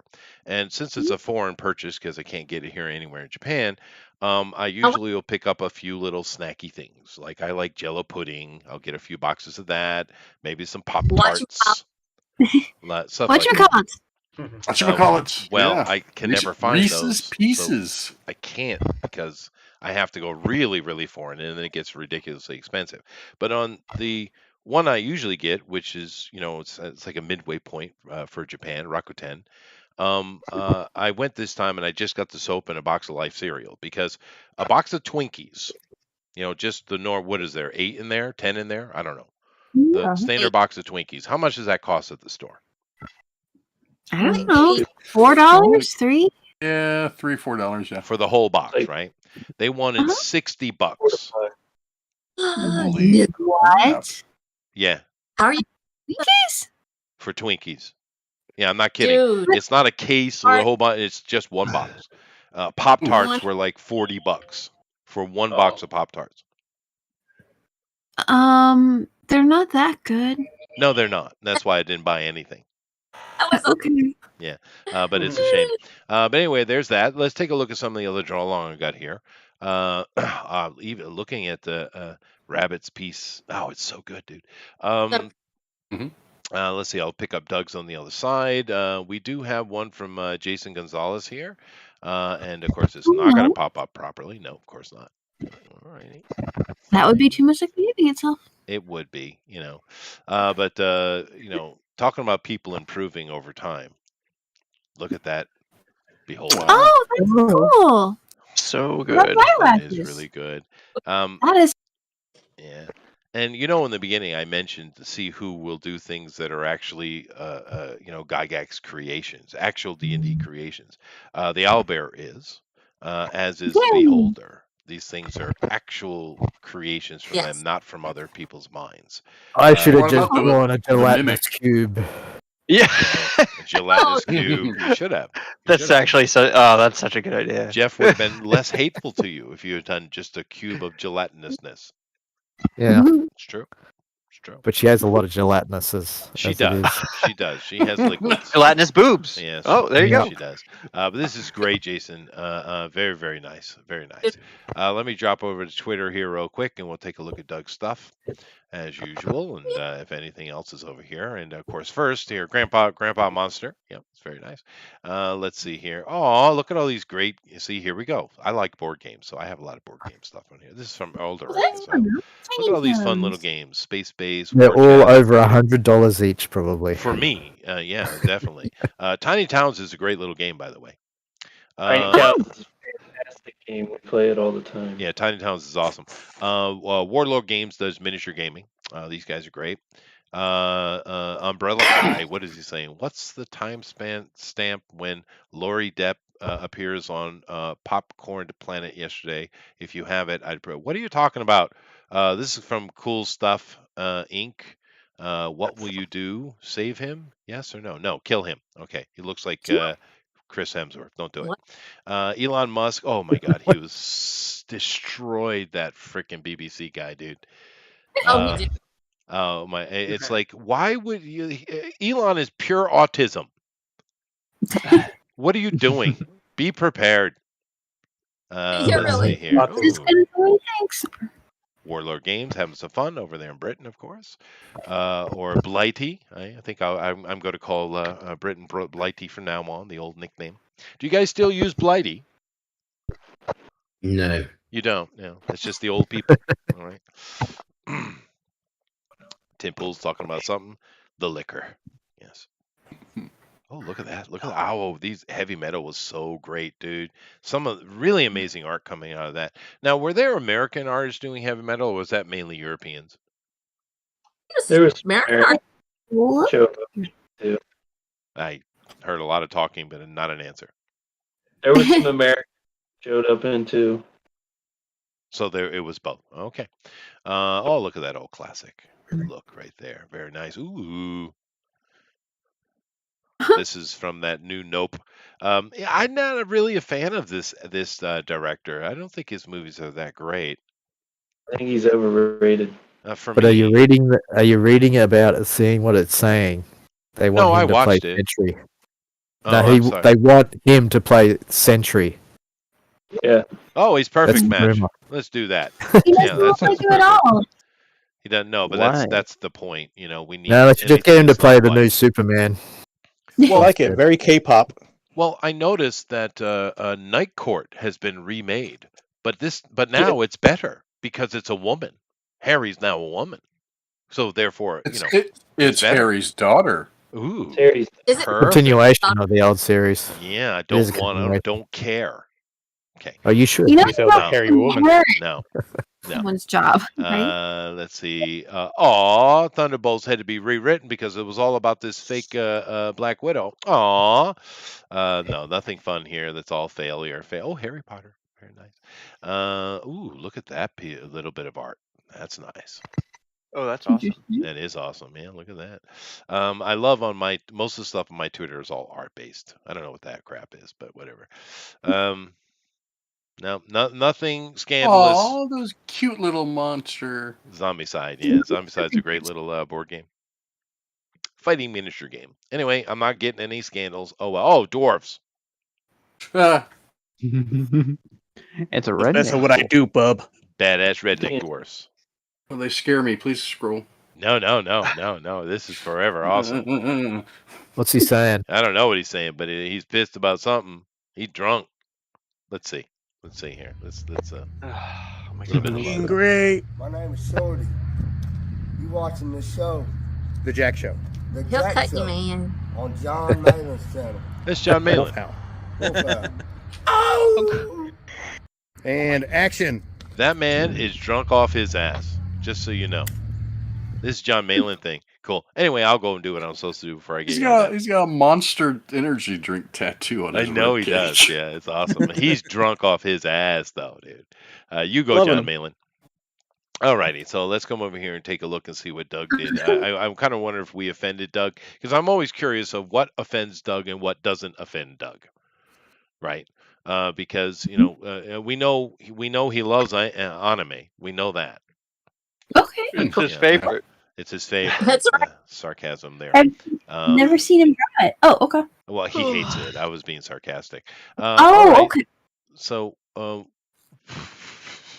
this looks like the vulture from Looney Tunes on the dragon's nose. I don't know. Amazing. Mama did told me to bring home for dinner. I love the polka dots. Yes, the Puff the Dragon there a little bit. Yeah, and do listen to the people who tell you that Puff the Magic Dragon is not about drugs. You go ahead. But anyway, did you see the remake of Pete's Dragon? No. Pete was Nobody- replaced by nobody a did. girl. Yeah. Wait, they made another one? They did, Yeah, they made a live action remake as Disney does. as they do, and it had a And girl. nobody watched it. 'cause it's better. No one. Yeah, Another one? yeah. Puff the That's- Magic I Dragon. saw the lives remake. by the sea. Is that a I think woman? there was a girl. Well, maybe it made Was such a definitely small girl. impression. Yeah, no, it was bad. We'll see that. We got Jason here, and okay, so it's just this one from Doug. He went Excuse on. me. He went full like YouTube cut here. What is he doing? Hold on a second. Okay. Blah, blah, blah, blah, blah, blah, blah, blah. Very Dungeons and Dragons. Yeah. Very Dungeons and Dragons. Blah, blah, blah, blah, blah, blah.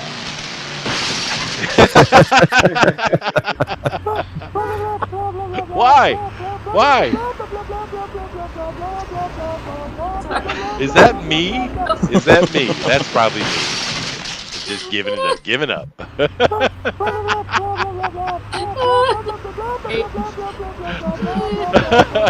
Oh no. Yeah, perfect. I don't know what that has to do with anything, but thank you very much, Doug. Thank you. Blah blah blah blah blah blah blah blah. Read his description. Yeah, I see it. A man in yeah. his in his dungeon with his dragon. Yeah, I get it. Yeah. So rough. So rough, so wrong. But thank you very much, everybody. Of course, it's always a lot of fun. But let me drop over here to the other side, and well, no, I have to do this. So I'll do that, and well, so that comes up on this side without me having to go catch it. All right, fine, fine. All right. So, who won the Drone and Quarter Fan Edition D&D Challenge? Let's look at my choices here. So, I can go with Andrew. Endless Cup of Sam Adams Fleming. That would be nice. I would buy that. Wow. I'd buy that. Yeah. And a little bit of treasure item reference there. Very, very nice. Amy, the Vorpal Bunny Lester. Oh. Now D&D certainly has a Vorpal sword, but the Vorpal is coming out of anybody? Anybody? Where's the Vorpal sword from? It is from The Jabberwocky. Allison Wonderland through the Looking Glass. That's right. Good job. And then one Snicker snack. It did. It did. It did. Now everyone seems to hate Johnny Depp's Alice in Wonderland version, but I didn't hate it that much. I liked it. Yeah, That was kind of fun. The second, did you see the second one? I did. Had Jabberwocky. There you There the go. first is. Yeah. The first one I think had the best. I saw a couple of frames for the first one. I just kind of had to give up. The second one, I mean.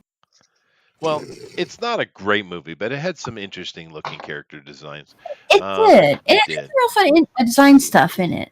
Yeah, I love the Tweedledum and Tweedledee guy, that British comedian. But anyway, I could also go with Melissa Stone of True Animation, Lester. Yes. That is worth 50,000 gold pieces. Oh, there you go. I could go with Tensor's Flying Football Armoron. Just the hate Armoron. I'm sorry. Yeah, I don't get it actually. Yeah, just I don't get it. What football? Tensor is one of Gygax's friends' characters. Yeah, I know. Yeah, I remember the flying disc thing. Yeah, yes. In the game, but why football? Because Explain. he believes that your breasts on your character cannot be realistic unless there's a magical spell levitating them. No, because I was running out of ideas. This is football flying through the air. I freaking done it. Oh, okay. So incompetence. I do apologize. Yeah, well, It was originally- we have a kind of football, so It was originally flying frisbee, but I was like, nah, I don't think he'll get a frisbee. So I changed it to football. There you go. There you go. You could have just said Tensor's Flying Discuses. But anyway, we continue. Flying Eric boomerang. Mordenkind, Shrinking Scrotum Hawkins. Well, I do believe the opposite is happening, but I get you. At least you got Mordenkains. I mean, that's the big boy. That's Gygax's character himself. Something, yeah. Yeah, it's something. Yeah. So, is your scrotum shrinking? No. No, it's not. It's sagging, right? Women have sagging breasts. We have sagging scrotums. Yeah. All right. There you go, ladies. You got something to look forward to. All right. I'm gonna cry. Or I could go with One Doom, Medusa's favorite garden figurine, Rabbit. That's beautiful. That is beautiful. Alan loathes side guy Alonzo. Ooh. You have been demoted, Alan. You do not want that gig. You do not. Oh. Yeah. Johann, not spelled correctly. The wizard with 7 spells and 2 hit points, Alexander. Very nice. Very nice. So a wizard. Yeah, well, that's always the old edition D&D, right? I do think they improved that with the 4th and 5th edition with the wizard. I think it was improved. Mr. Barbecue Pit Fiend Miracle. Very nice. Ooh. Yeah, very good. I screwed that one up. Yeah. Oh, well, go ahead. Yeah, that's okay. We could go with Mr. the Demigorgon's publicist motion. Oh, that would be a good job. Yeah, profitable, I say.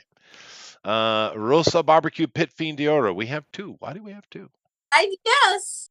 Told you I screwed up. Oh, you screwed. Oh, you just screwed up. Okay. JD Bojangles the Chicken Assassin Kamakataku. Very good. There's a new B movie, horror movie that came out recently called Killer Chickens. Yeah. Really? Check it out immediately. And then last but certainly not least, a barbarian of the Frozen Moose Clan, Kima. Ooh. Always the Canada love. You're right. You're right, Amron. Jeff is just a hater. You're right. I agree. I'm on board. I'm on your side. But who do I Dang pick? it, so do I. Oh, we're all a big God, Canada I'm family. such a hater. You are. He's one of those MAGAs. He is. He is. One of them MAGAs. But who do I go with here today? There was some really fun stuff, but I do like Amy's Vorpal Bunny. That was cute. Andrew had a great character. Oh goodness, Alan's course was it's either Alan or Eric for me, I guess today. Alan's was so nostalgic. It was really, really good. But Eric's Owlbear was great. I'm going with the nostalgia. I vote for Alan. You just won some member berries. Yay! That was really cool with the acrobat, dude. That was neat. I love the memory of that. Yeah, that was such a good show. And I did nothing, as usual. I would have helped if I voted for Eric. I was so close to being helpful. Oh well. Let's see here. Alrighty. Yeah, no, I will give it a minute. We'll see, but it looks like Amron took it again because Amron is the man. He cheats with the boobies. Girls, you got to get on board. You got to. It's a hollow victory. It's a hollow victory because I'll think about it. I'm still waiting for Amy's critique of my piece. Oh, fair. It's fair. Amy, would you Yes? like to give comments upon Amron's Drow priestess? Left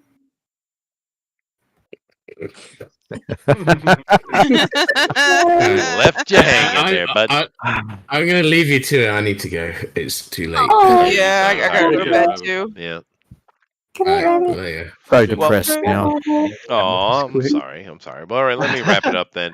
But thank you to everybody who came in and drew today, is drawing along as well, and everybody's watching. We do appreciate it. It's always a lot of fun, and of course, D&D is always a fun thing to do. But thanks to JD, of course, Jason with Mr. Motion, Amy, Kima, of course, Rosa, Mr. Miracle or Adrian, Rabbit, of course, Andrew, Johan, Alan, Melissa, and Eric. Thank you all very much. Claps for everyone. Claps for everyone. Oh. Yay! But of course, our winner with his extremely inflated breasticles is Amron. Yay! Claps again for Amron breasts. Very, very nice. Very, very nice. Zealand wins again. Yes, Still yes, waiting. he does. You're not going to get it, dude. You're not going to get any love on that side. That's great. Sorry. Mr. Miracle did another drawing. He did. Yeah, I went back to check I the see entries. that. Oh, yeah. Yeah, that's very good. This Yeah, I is did- Gamma World. I did a bunny. Yeah. Very bunny. Gamma World bunny. Very, very nice. Well, I would say Yeah. Amron is a very good artist. And Amy, you're making Amron Yes. sad Oh no! Why is he sad? because you won't critique his art. Well, I would say he's a better artist than this, and he needs to give himself a little more credibility. Ooh. Oh, What? Jesus. He is good. You guys say I'm harsh. Damn. What? Dude, I could hear his soul being crushed all the way over here. Wow, dude. Oh, but he is a I really knew good it. artist. I knew it. Mm. She hates me. She does, dude. No. She hates you to death. It's You're and you're too an nice to Australian. admit it. That makes it You're even too worse. nice to admit it. She was trying to say those were spite boobs towards Jeff, and you could have done better. Yeah. That's right. Oh snap! Even the chat agrees. Amy is brutal. But anyway, let's let everybody talk about what they're working on, and we'll move on from today. Thank you very much. Do we have any idea what we're doing next week? I think we have an artist, don't we? Don't we have a book? We have a book. It's called Otis Stein #3, and Skinny will be back on 420. He requested, I think, like 6 months ago, but the date is 420, so you can guess the theme of his Otis Stein. Very specific date there for Skinny. Weed Day. Weed Day. Oh, it's Hitler's birthday. I didn't. Why is Why is 420 associated with weed? Oh, we talked about this last year. I think it had something to do with San Francisco College. All the kids would go out and smoke at 420. No, it's the police code or something like that. Oh, is it? I have no clue. Anyway, Andrew, tell them about your book. Okay, well, if you want to go read my book for free, you can head to solariansun.com, where I will be posting up to page 246. That's all the free content. But if you want to subscribe and become a member of the comic book, I will be posting on Saturday up to page 554. Wow. We are rounding the end of chapter 19, which will enter the final chapter of volume 3 and chapter 20. So soon enough, I'll have a third book in the books, and I'll be ready for printing next year. Coming up on April 22nd and 23rd is Wicked Comic-Con in Boston. I will be at the Heinz Convention Center selling everything I have Solarian Sun related. So if you are in the New England and or Boston area, this will be my first convention appearance of the season, of the year. So, Yeah, that's cool. so I'll see you there. Now, it must be fun going in and drawing and selling your stuff there. It must be a lot of fun. It's honestly the best. I've experienced con culture, for almost 2 decades now, and it's just the best. It's just the best being on the other side of the table for once, and actually, instead of consuming everything, actually contributing to the culture. It's great. Yeah, it's fun, right? Especially when you have a show with a lot of people there who are excited and finding new stuff, and sometimes I'm still blown away by whenever somebody is just like, "Yeah, I'll buy your book." I'm like, really? Yeah. Sweet. Hey, look. Yeah, Oh, that is cool. I'm going to jump. Is that right your over- sale pitch? Really? No. You want Really? to Yeah. Please. I'm going to jump over to Sad Peter Amaran. That is a busted up Peter right there. Would you like this? Do you have enough energy to say anything at all, Amaran? You are the winner. No energy. No energy. No. Oh, well, Look at it. at least it's summer where you are. It's autumn. Oh, is it? Oh, That's even better. that's even better. Yeah. No, wait. Don't yeah, try to no, perk that's- him up. No, Amy. No, Yeah, Amy. 'cause You we've broke just- his soul. No, that's enough. Love you, Armoron. The end. The end. It's over. you.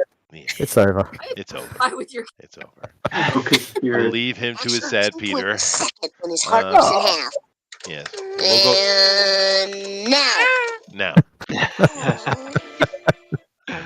And of course, we'll go right over to Amy, the culprit. Hi, Amy.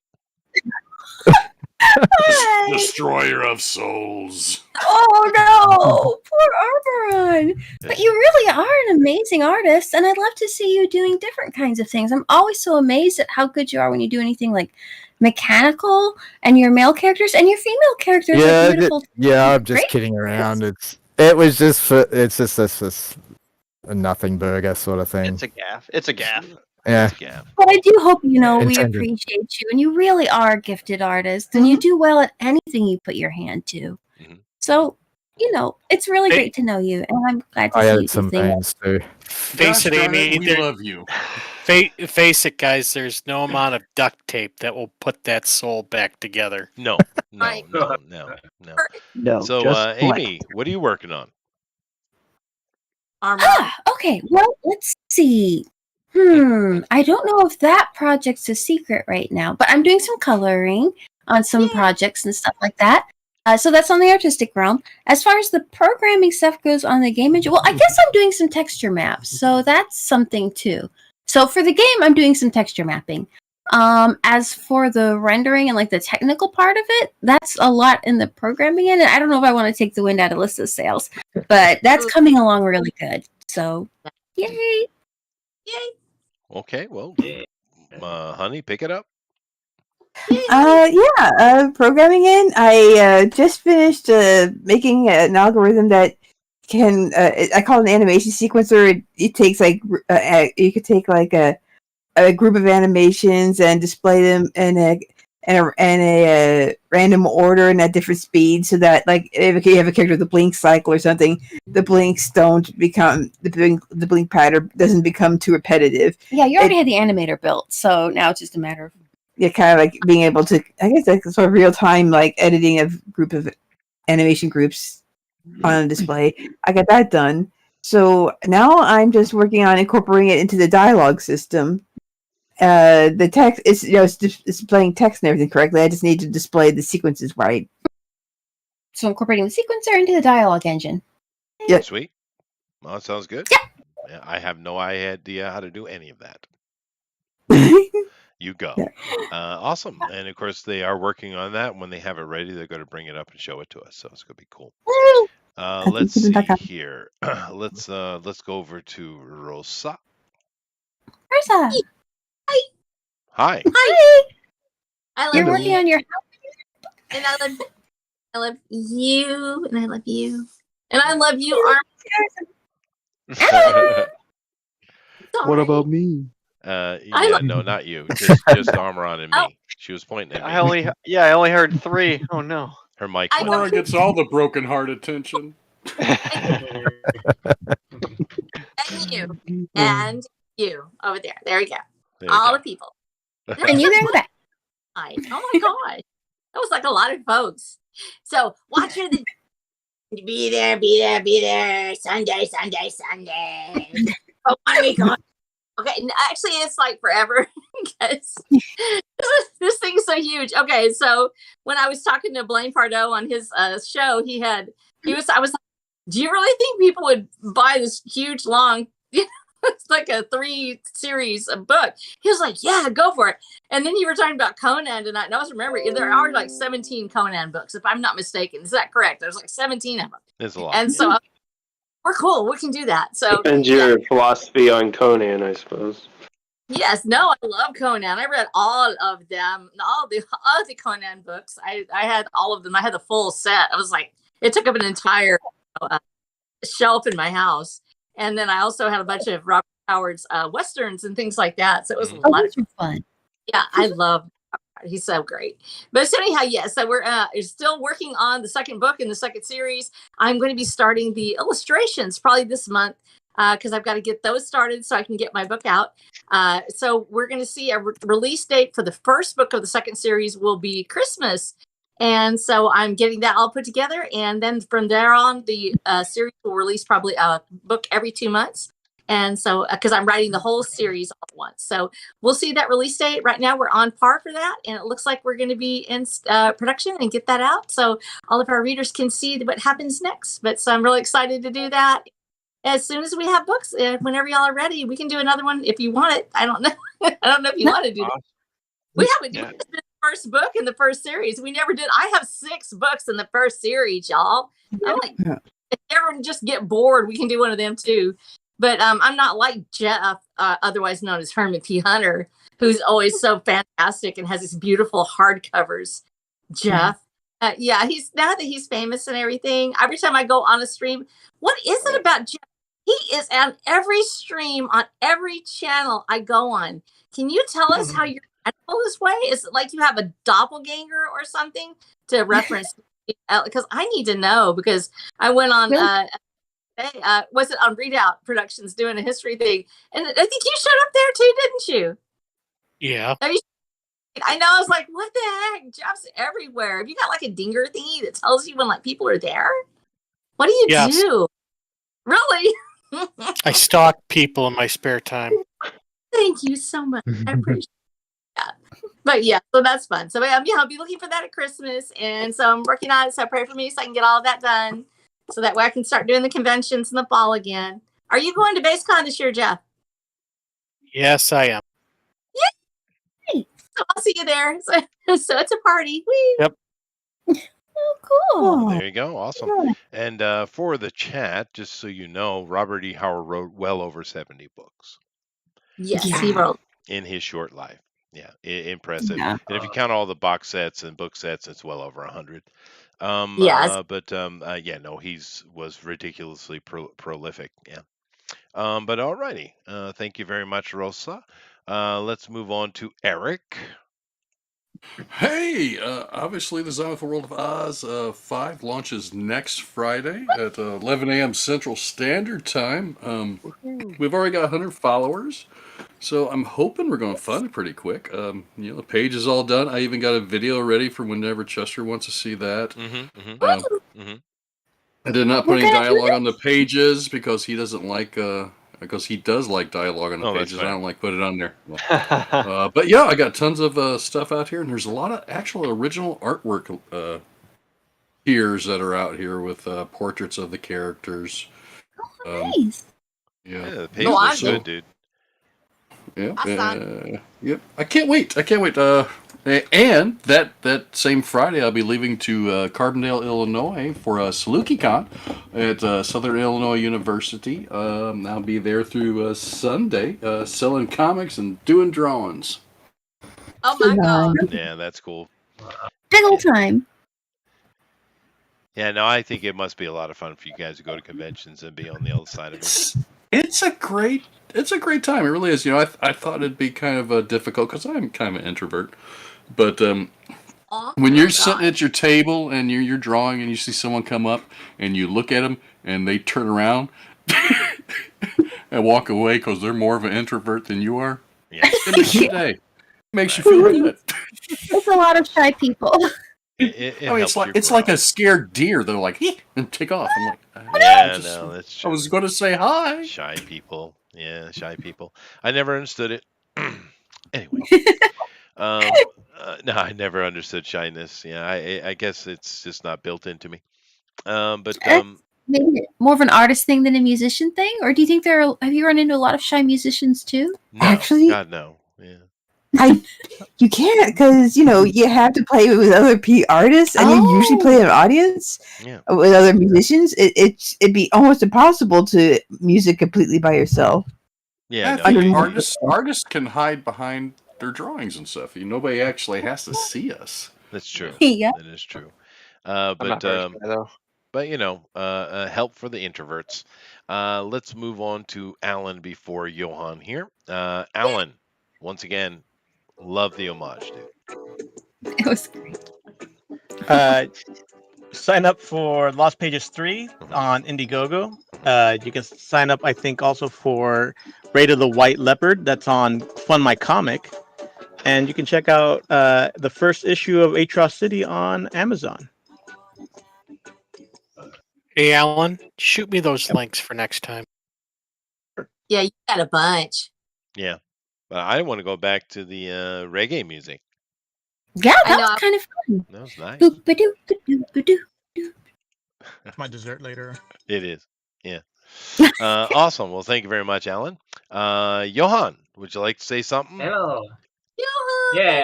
Hello. I'm still doing for the illustration for Bonsat. It's been funded around 3 times, maybe. So it's great. Wow, look at that. Yeah, I'm finishing the illustrations, and I'm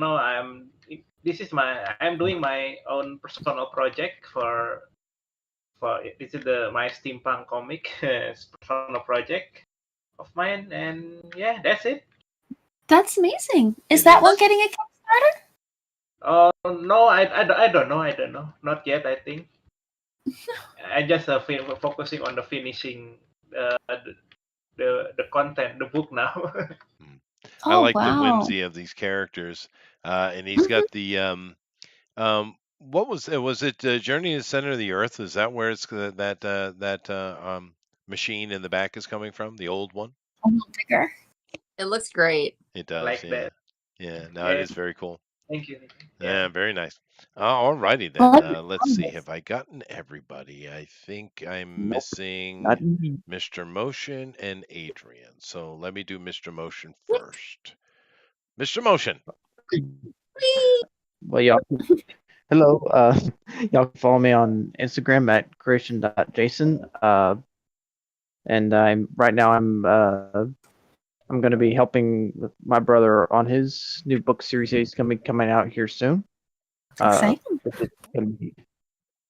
And I'm also reading it, by the way. I'm reading his first book right now. So Oh, that's basically, amazing. I'm trying to, I'm trying to get to know the characters but one Cool. specifically. But yeah, Right. and I'm not selling publicly right now. I'm just selling locally. But soon I will. So Awesome. That sounds great. yeah. Mm-hmm. All right. Well, thank you very much. Adrian, would you like to say something? No, not really. Okay. I got stuff I'm working on, but I don't really have anything solid right now. I'm trying to get it all written out. Ooh, There you go. That's good. It is good. it'll be great. More Yeah. creation. It's always good. All right. Well, thank you, Yeah. everybody. We'll definitely check you out next week where we're doing Otis Stein 3. Come back for that. That's always fun to talk with Skinny and the things going on with it. It's a fun project. Oh yeah, he's nice. He is. We'll have fun with that. It sounds like marijuana ensuing. Very, very nice. And other than that, of course, we have our show here on Sunday, Night Owls, and we'll be talking about just the shenanigans of the the entertainment world. Nevertheless, Jeff, take us out of here, man. Yep. Pick up the Wizard Stone on Amazon. So I've got a link on there to subscribe to my YouTube channel and to my email list. And one other thing to keep in mind, and I don't have the links for them. There's a company out there called Chirp Audiobooks, CHIRP. They're doing a sale on my books, or 33% off. Or my audiobooks are 33% off. So if you want to check out my books for basically 33% off, and people are raving about them, go to Chirp Audiobooks. I think the sale ends by the end of April. So, and That's amazing. that's it. All right. Well, good luck to you and everybody else. And thank you all very much. Later. Later. Bye. I'm showing another picture that shows how I'm feeling right now. God bless. Oh, sad. We could always draw Mexican one.